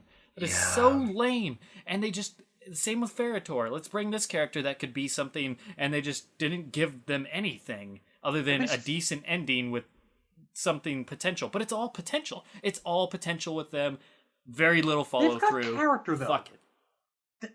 They've got character, some unique gameplay, and they're a lot of fun. They're a lot more than I can say about Jackie. Story-wise, I'm saying, though, I guess. I don't know. This whole game has because Jackie's very incidental. She's just sort of there. She doesn't even help her old man's plot. The most interesting thing that I find to be about Jack is the fact that he takes time off and leaves and just re-examines his life and where he wants to be. The fact that he has a daughter is incidental to that. I feel like Jackie's only there so Takeda has a love interest, because they didn't want to make their main character too cliche. Damn unfortunate. I feel like a lot of them are Cassie single. Fucking plot devices. Even like, in terms of potential that was not met, in my opinion, Aaron Black, great gameplay, sure. Great concept, sure. But story-wise, he's just, I mean, I don't know. This is me. I don't speak for everyone. And Aaron, a lot of the bad guys would have benefited from the way the games were written back in Deadly Alliance, where everybody got their own conquest, and they don't do that anymore. And that's, the villains need story. They need some place that fleshes them out in the game. They need depth. They're such shallow characters. Like, this girl's the daughter, that's just like her dad. This woman's the betrayer to serve a plot twist. This one's, Aaron's just, generic mercenary 101 that's a gunslinger, so that makes him cool, but his fucking story is just This whole game suffers from something I call producer's taint. It looks like that a lot of the design came from, so you see it in movies. A movie will have a good writer, a good director, but so many executive orders from above just ruin it. Like, you can see it all over the Michael Bay productions. It's like they're trying to cater to what the general mainstream viewer is going to want. Yes. So it's watered down, and it's hollow. Like Jackie, hate Jackie, her inclusion felt hollow. It felt contrived as hell. Sure, indeed. And see, that's the thing, is with MKX, for me personally, great gameplay, great presentation, great in just about every other aspect. The story mode is great for what it is, but the actual story being told felt hollow. The actual characters they introduced, for the most part, story-wise, felt hollow. Every, like, the story, it's at the end of the day, my only complaint with the MK team, NetherRealm, or MKX is the writing. And that was leading into MKX. I said, use all that WB money you have, hire better writers, because the writers you have make... I don't know. I'm just fucking... This is why I don't want to talk anymore, is because it's just all fucking negative, and I just want to... See, I feed on that. Be negative, Cyborg. I burn on that. I devoured that, and I get stronger. Oh, damn it. Negativity leads.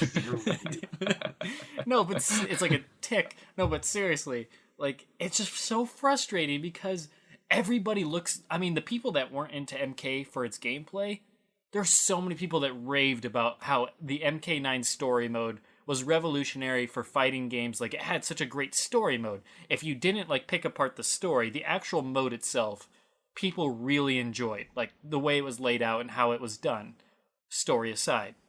Then you go into MKX and you're like... Well, it's ironic that they gave so much praise to 9 for that. 9 wasn't the first game they did that. Right, DC. Yeah, indeed, I agree.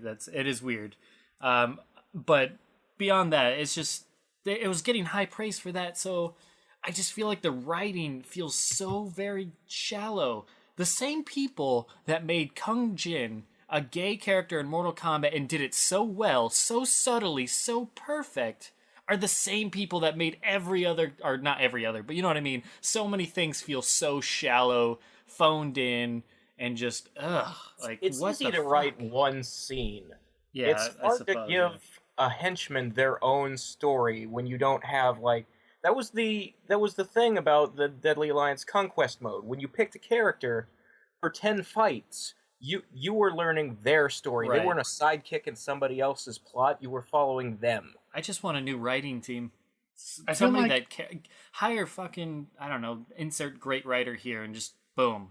I feel like it would be so much better if you had that. It'd be the well-rounded, I don't know, I just... If you made Takeda gay, Oy vey, you know? you could take Jackie out of the story completely. That's your love story now. You don't even need Jackie anymore. I guess maybe Jax needs... No, not even that. Because if the NetherRealm's invading, Jax is probably going to suit up. So you don't even need her for that. To make a character gay in a game where there's nobody for him to be in a relationship with is one thing. To have an on-screen romance between two dudes is going to make all the dude bro casual gamers really uncomfortable to watch. Dude, bro. That's not an incorrect term. I think Jax and Devora should have hooked up. At least that would have been interesting. Now I know you've been drinking. No, I don't. I don't partake. I don't partake. But anyways, it's just... I'm just like fucking imagining their offspring in the form of Jackie with Devora's voice. Yeah, I guess in a nutshell, this game was just really contrived and soulless overall. So I definitely agree, but we should probably get back to the categories. I think we were on... I know you said Devora wasn't the most disappointing. Who was the most disappointing, Razor? I said Jackie. Jackie for... Jackie. With Gotcha. Ferritor in second. All right, Shadowloo, what do you got? Razor's already said it. Jackie, Ferritor second place. Mostly Jackie. But I can't say this game is entirely soulless. Just can't. There's parts of it I really disagree with, and that's going to be the case for every MK game. But my end statement is that the pros really do outweigh the cons. They do. I think I would agree with that. except for to an roster, extent. this is a way better game and a way better story than MK9 had. Oh, I'd Yes. agree 100%. It's just, as I negative wish- as I seem, I still loved most of it. I think you use the word contrived, and I would agree. I think they need to stop basing the entire concept of a game on one weird gimmick. Like Armageddon is let's have everybody and kill them at the end. You're right. MK9 was let's retell trilogy but change history. This game is let's go into the future Next and everybody has generation. kids. Yeah. They need to just tell a normal fucking story, no gimmick. And that's where I draw the distinction. When I say soulless, I don't mean ruined. When I say, like, for example, ruined is when you have like a good concept and then you put it in the blender and it's just shit. That's ruined. This is like it looks good and pristine and does a lot of cool shit and looks all pretty, but there's no substance behind the eyes, you know? It's a fembot, basically. I wouldn't even say ruined. I would say not living up to its potential. Like, there was so much potential to this game's story, and they just they took it in a way that was like the most shallow way, in my opinion. Yeah, yes, not there was that, pro. but There no was substance. there was The definitely past, like, pros. at least 4 games in a row. You could even call Shujinko's Conquest a gimmicky game too. Like the whole idea of you have your own character, and like it was almost like when in interviews they'd sell Shujinko like he was a created character, like you could pick what moves he'd learn. Right, it's all gimmicks with MK. There was, and the reason I think they keep making games based on a single gimmick is because Ed is bored of Mortal Kombat. Oh god, that sounded like we've been building up this entire episode for that. I just think, look, if I were him and I've been working on the same franchise for 25 years and put a drum roll sound nothing else except the grid and like Injustice, I'd be like, yeah, I'm out of ideas. That's the franchise needs new blood in charge.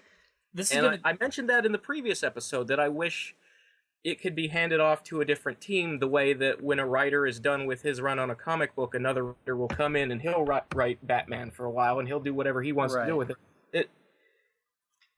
See, I have any ill will against Ed and Vogel and Steve Barron and all those guys. Obviously, they created this thing that I love, and, you know, I've been, you know, on their wild ride for the past 25 years, but... You don't think they got a little bit lucky, though?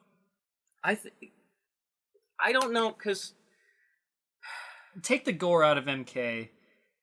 I don't know. I'm not knocking the old games. I think the story was good to a point until it got to a point where it got a little bit... It lost its luster, I guess. The story was Convoluted. Good until Deception, I think. And that's too many in a row for me to think it was all luck. But at the same time, most of those games were written by Tobias, and he's not there anymore. So there's that question, too. I just, like, and this is going to sound incredibly harsh, and I love NetherRealm Studios. Like you said, we're fucking covering their damn game as much as we have, so clearly there's a passion there. I respect them, love them, everything, admire their work, but at the end of the day, I can't help but feel like the original team, to a degree, or whoever's making the decisions around there, I still feel like they are...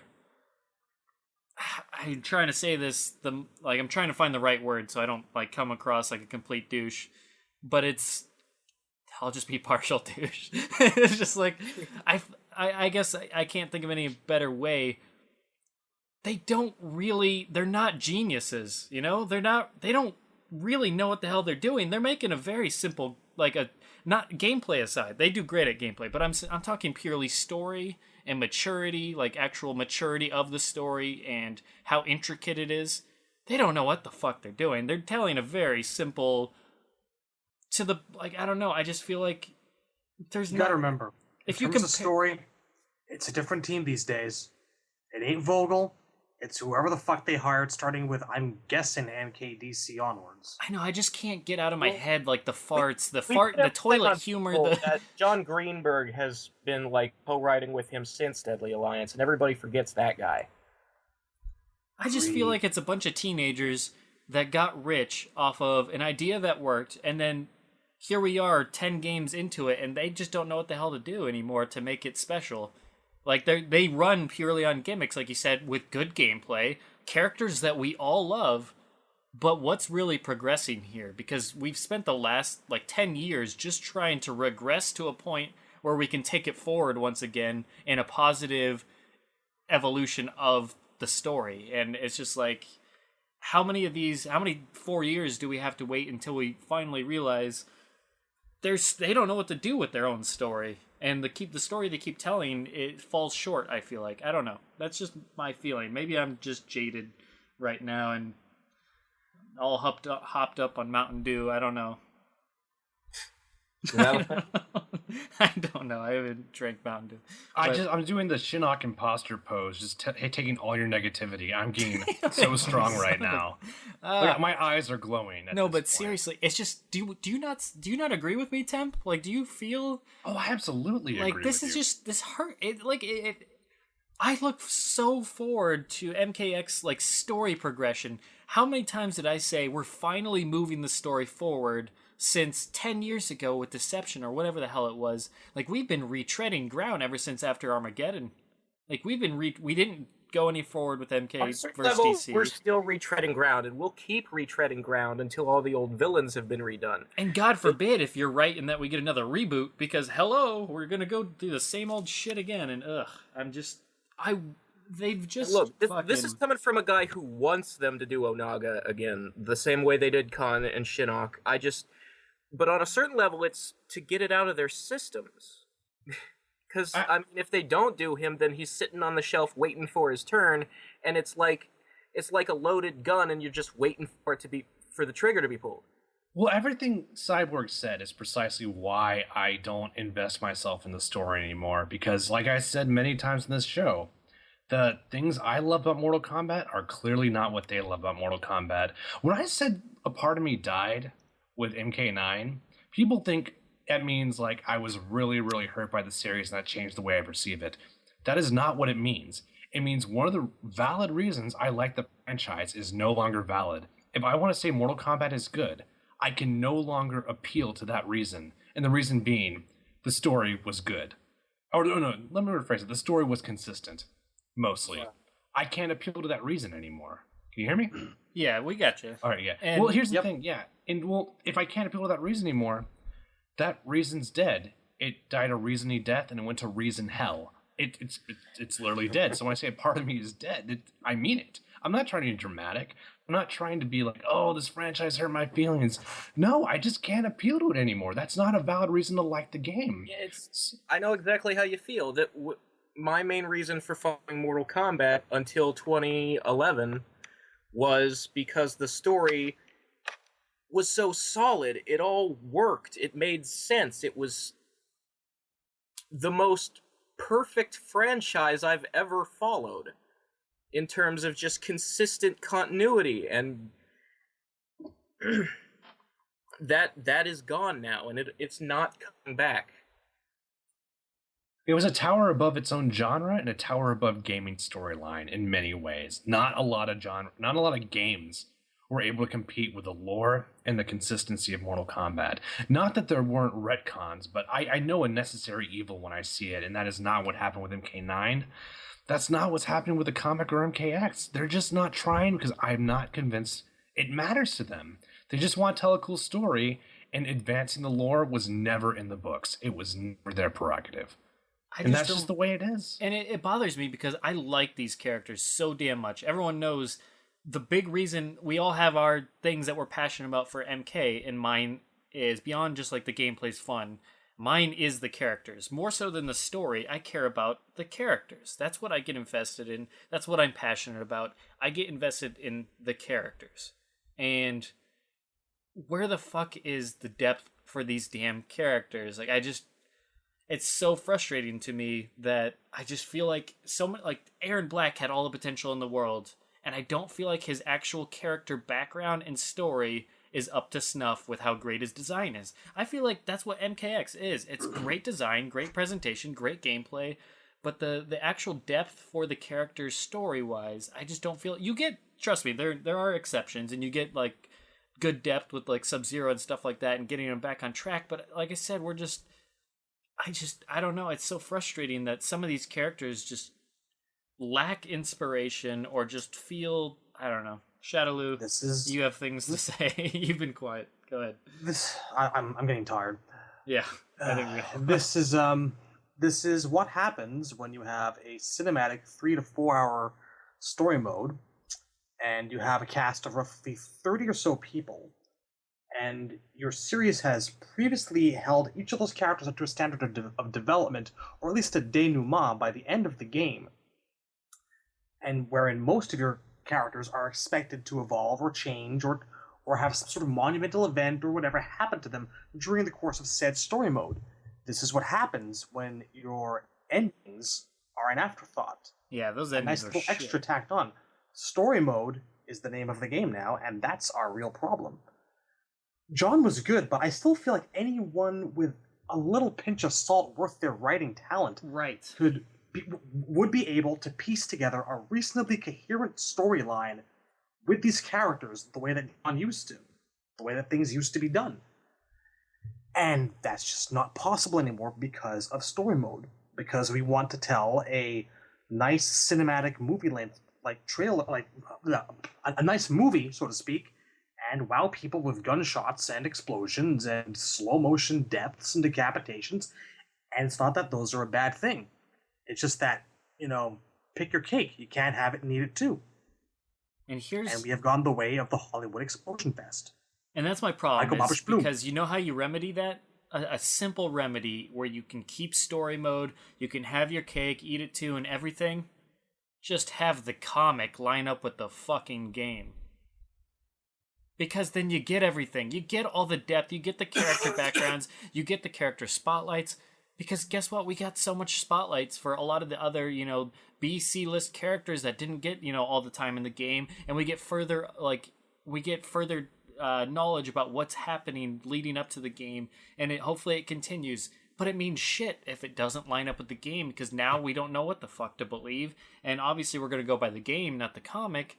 So it's a mess. Like, that's why I stopped following the comic 100% completely, is because as soon as I understood that this no longer lines up with the game, then I don't give two shits. Like, I appreciate it for what it will be in its own self-contained thing, but I'm in it for what the games are actually going to follow up on, and if it doesn't actually do that, then it's just that's a waste. That's a waste of potential. Once again, you have a comic, use it. It's industry standard, and I wish it wasn't the case, because I have been through this shit with Transformers. I was really hoping that some of the things that we see would actually be part of a well-constructed, well-oiled machine. No, this is because you're interested in our product. We think we can squeeze about 20 more bucks off of you, and we'll keep going because you like X, so you will also like Y. And I want to believe in a world where comics are viewed as extensions or crucial components of that product, and not just an accessory to make more cash. But that's the reality of it. And there's no voice to tell them otherwise. The game sold well, the comic sold well. There's no penalty for writing an inconsistent story, Yeah. Well, the thing is, I mean, there's a danger going the other way too, because if you look at Halo, they have so many books and tie-in comics, and I think they actually take them seriously and try to tie them into the lore. But I mean, it becomes confusing at a certain point. It's like trying to follow Kingdom Hearts if you've never owned a Game Boy. Yeah. I gave up on that ship ages ago. That's sale. I know what you're saying with the Halo thing, and I don't know. God bless them for at least trying their damnedest to tie everything in. If they had half as much of the supplemental material as Halo has, and they treated it the way Halo does, Mortal Kombat would be the best fucking work fiction in the history of mankind. I don't know if I'd go that far, but I mean, it would be at least by and far an achievement for fighting games, setting the bar incredibly high. I just think, why is there no synergy here? Why is there no synergy? And you can't say budget, you can't say money. They have WB backing them, and WB takes Mortal Kombat seriously. They take it seriously. They market. I shouldn't say they market. They advertise the shit out of MK. They give them a good budget. They give them decent voice actors. They do what they can to make sure they try and they do the best to succeed. They're giving them a comic, so why not ensure they do everything they can to just give the guy the game script and write it out, or make some of the game writers talk to the comic writer and say, hey, like, this is what we need to happen. This is where we're going. So can you set us in this direction? I don't fucking know. Well, here's the thing. If you force the game writers to work with Kittleson, then you'd be forcing them to plan out the next game. And the biggest problem with these motherfuckers is They they don't put a plan game out shit. there with no plan for where the next one is going to go. Yeah. They wrote MK9 having no idea what MKX was going to be. They had that ending scene with Quan Chi and Shinnok, and I feel like parts of MKX's story is just them going, we wrote ourselves into a corner, we didn't really want to make a game about Shinnok, and now we have to. We need to just treat every MK game like it's in its own separate universe. This is why It's all what I if. kind of felt that we should have maybe given the endings a bit more of closer scrutiny or a better look at them or a bit more discussion. Painful. Because I think that if we homed in more on the endings the way that we used to before we had story mode in its lovely glory, we'd find more there to appreciate. I don't know. I'm still really enjoying the fact that Aaron's like a 150-year-old whatever it is cowboy. It doesn't matter to story mode, but to me it's as crucial a part of his story as like Mileena's teeth are to her. Yeah, but I mean, we've had that part before where like a person, like part of the bio is hidden in the ending. We've had that like since MK1 and 2, and they even did it in 9 with Smoke. Yeah. It doesn't change the fact that most of the endings don't actually have any substance to them outside of that. Like, Liu Kang's is literally a recap of the last scene in story mode. Except That he's is. wearing the wrong costume in the artwork. And I'm not saying that every ending like should matter or needs to matter because not all of them ever really had. Sub-Zero's Like, better be MK1's canon. rating. Wouldn't that be something? In And I'm Cassie just saying, Cage's, we're so used. we're Shujinko so- dies off screen. In 3 of them, Jax dies off screen. Poor guy. That's not. You can't do that to a character. You have to make that a cutscene, which is why I can tell you those ones aren't coming true. It's kind of beside the It's point, like though, whether or Takeda not they're- avenges his mother in a single picture. No, that has to happen in story mode. Fuck you. Well, you would think, the whole Lin Kuei takeover, Sector's demise, where Cyrax point- is, would happen in The story point mode. isn't Exactly. That's the point isn't these should all be canon, or they should try to make every ending as canon as possible. The point is taking what you can learn about the characters and appreciating them for what you find there, rather than going, oh, he only had 2 lines of dialogue in all the story mode. This is a worthless character. Which I don't is know what that everyone any of the seems to be. endings actually display any character, though. Hmm? I don't know that You're any of the breaking endings up. have any like personality, though. Personality, details. The 150-year thing for Aaron Black, that's a great detail. That makes me want to it's see more of him, something, learn a but bit more about his life. It's Aaron- The something. dialogues help And it him was- a lot as well. Yeah, like It Aaron's does. dialogue already fleshes him out so well that knowing his backstory is nice. This is- I wouldn't want to not know it, but at the same time, once you get past that, what did you actually learn about him? Like as a person, like his motivations and the choices He likes money. He's a mercenary. Kano. I don't already expect a knew he massive, was money in his psychoanalysis of point. every single character. That Sometimes I think we question- expect a little bit too much.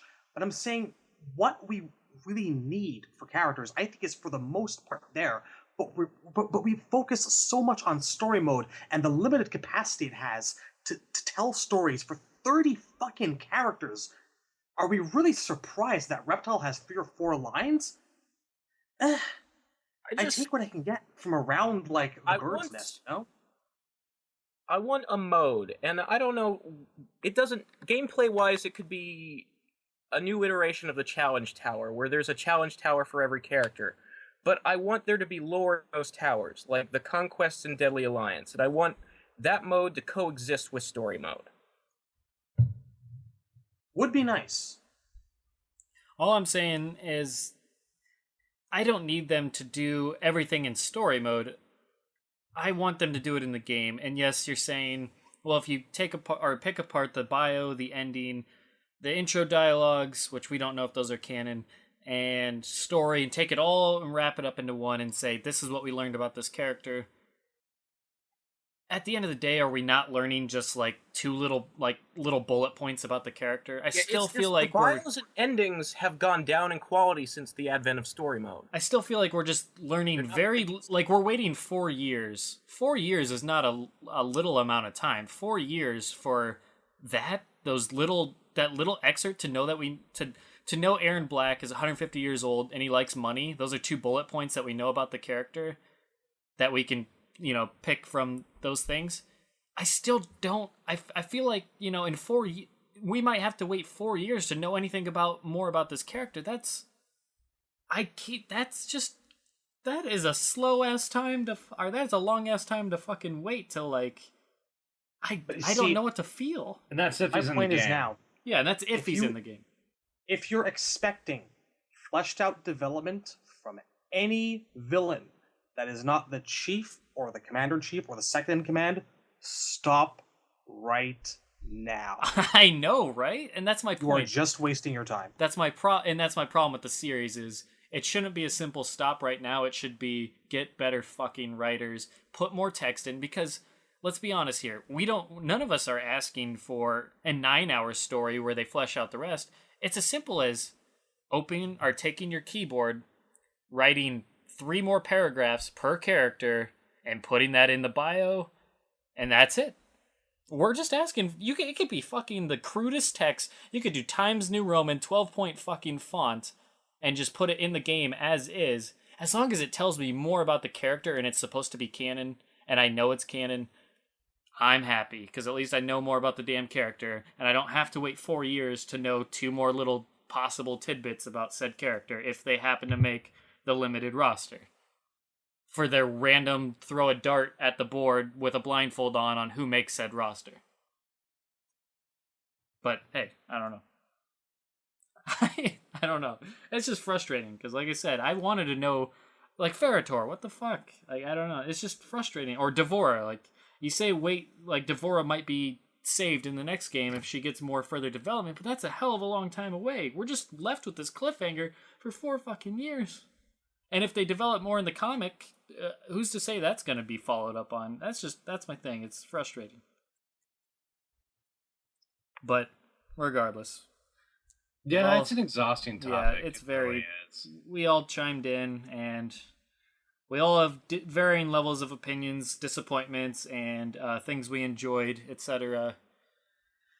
And it is time to wrap this up, I think, right? Well, we still have another category. The category is the category Shadaloo goes the fuck to bed. I think so. All right, I'll make this super quick. I never even said my choice for most botched character. Kotal Kahn. All right. He was cool in the comic. He was in the game. Last category, best new feature. I'm going to go first just for the necessity of speed. I'm going to say variations. Yeah. Who's next? I'm going to say brutalities. And I'm going to, anti-vote variations because everybody only uses one anyway. On the next episode, I will gladly respond to that. Okay.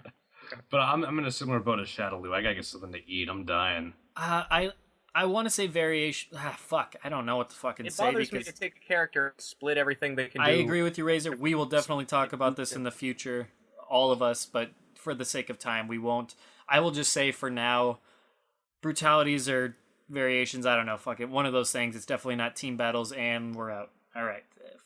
Check out the Warrior Shrine. It's really good according to Temp. I have not checked it out myself, but I guarantee you guys will like it because fucking Django and Temp know what the hell they're talking about, so definitely check it out and listen to them talk gameplay, pick apart people online, and continue Temp. I listened. It's good. Yeah, no, it's a huge labor of love. Me and Justin have a blast doing that stuff, so there's going to be more to come for sure. We're probably going to have Praetor on the next episode. They're on a week tape delay. There's a moment in the latest Warrior Shrine where you're talking about Takeda being a scrub killer, and then you apologize to me, and you're like, Razor and Cyborg are not scrubs. You don't have to do that. I'm a scrub. No, I think that the defining difference between a scrub and a non-scrub is that a scrub plays by scrub rules. You guys are playing the game. Scrubs play by the rules of you can only rush down, and that you only have to learn combos, and I don't have to learn fundamentals. You and Cyborg are picking up fundamentals. Cyborg is getting more of the spacing down. You're getting more of the rush down and parrying and the pokes down. So you guys are not scrubs. And honestly, that matchup is super unintuitive. That was another thing I wanted to get out there. You can't learn the matchup at face value. Because Takeda's weird. His spacing options are really weird, and his weaknesses are very not obvious. Yeah? Django is all about the high-low mix-ups. And I've been playing Liu Kang because his strings are really easy to spam, and I am kind of a scrub in that respect. Liu doesn't have any fucking overhead, so I cannot keep up with somebody in a high-low mix-up game. I have mostly mediums and one low. You block me, I'm done. Trust me, Katana has no real low starter. I know she got her little, whatever the hell that pretty kick sweep thing is, which is not a pretty kick, but... I got no skill. Just a quick ball and some combos. See how that works out for me. it has no high. She has no high or low starters, or overhead or low starters either, which definitely is unfortunate for her.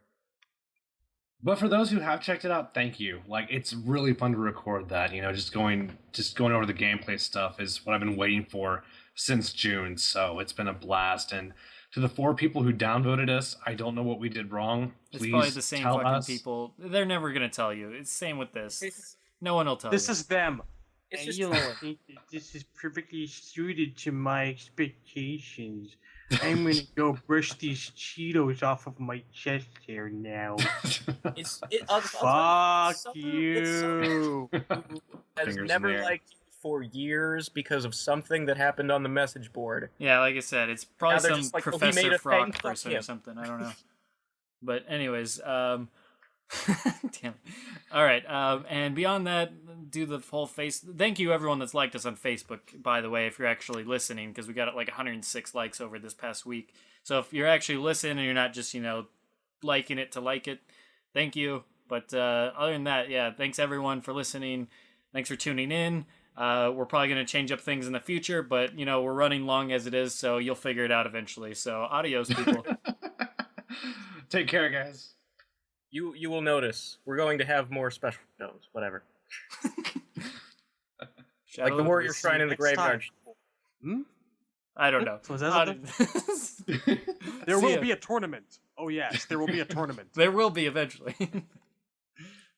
I think that honestly, since no one's actually responded to any of the threads regarding it, like none of the YouTube channels have met. Like there've been no comments. I'm just gonna fucking go ahead and, for simplicity's sake, if people want to sign up for it, for the love of fucking God, put comments down for the YouTube video for this episode.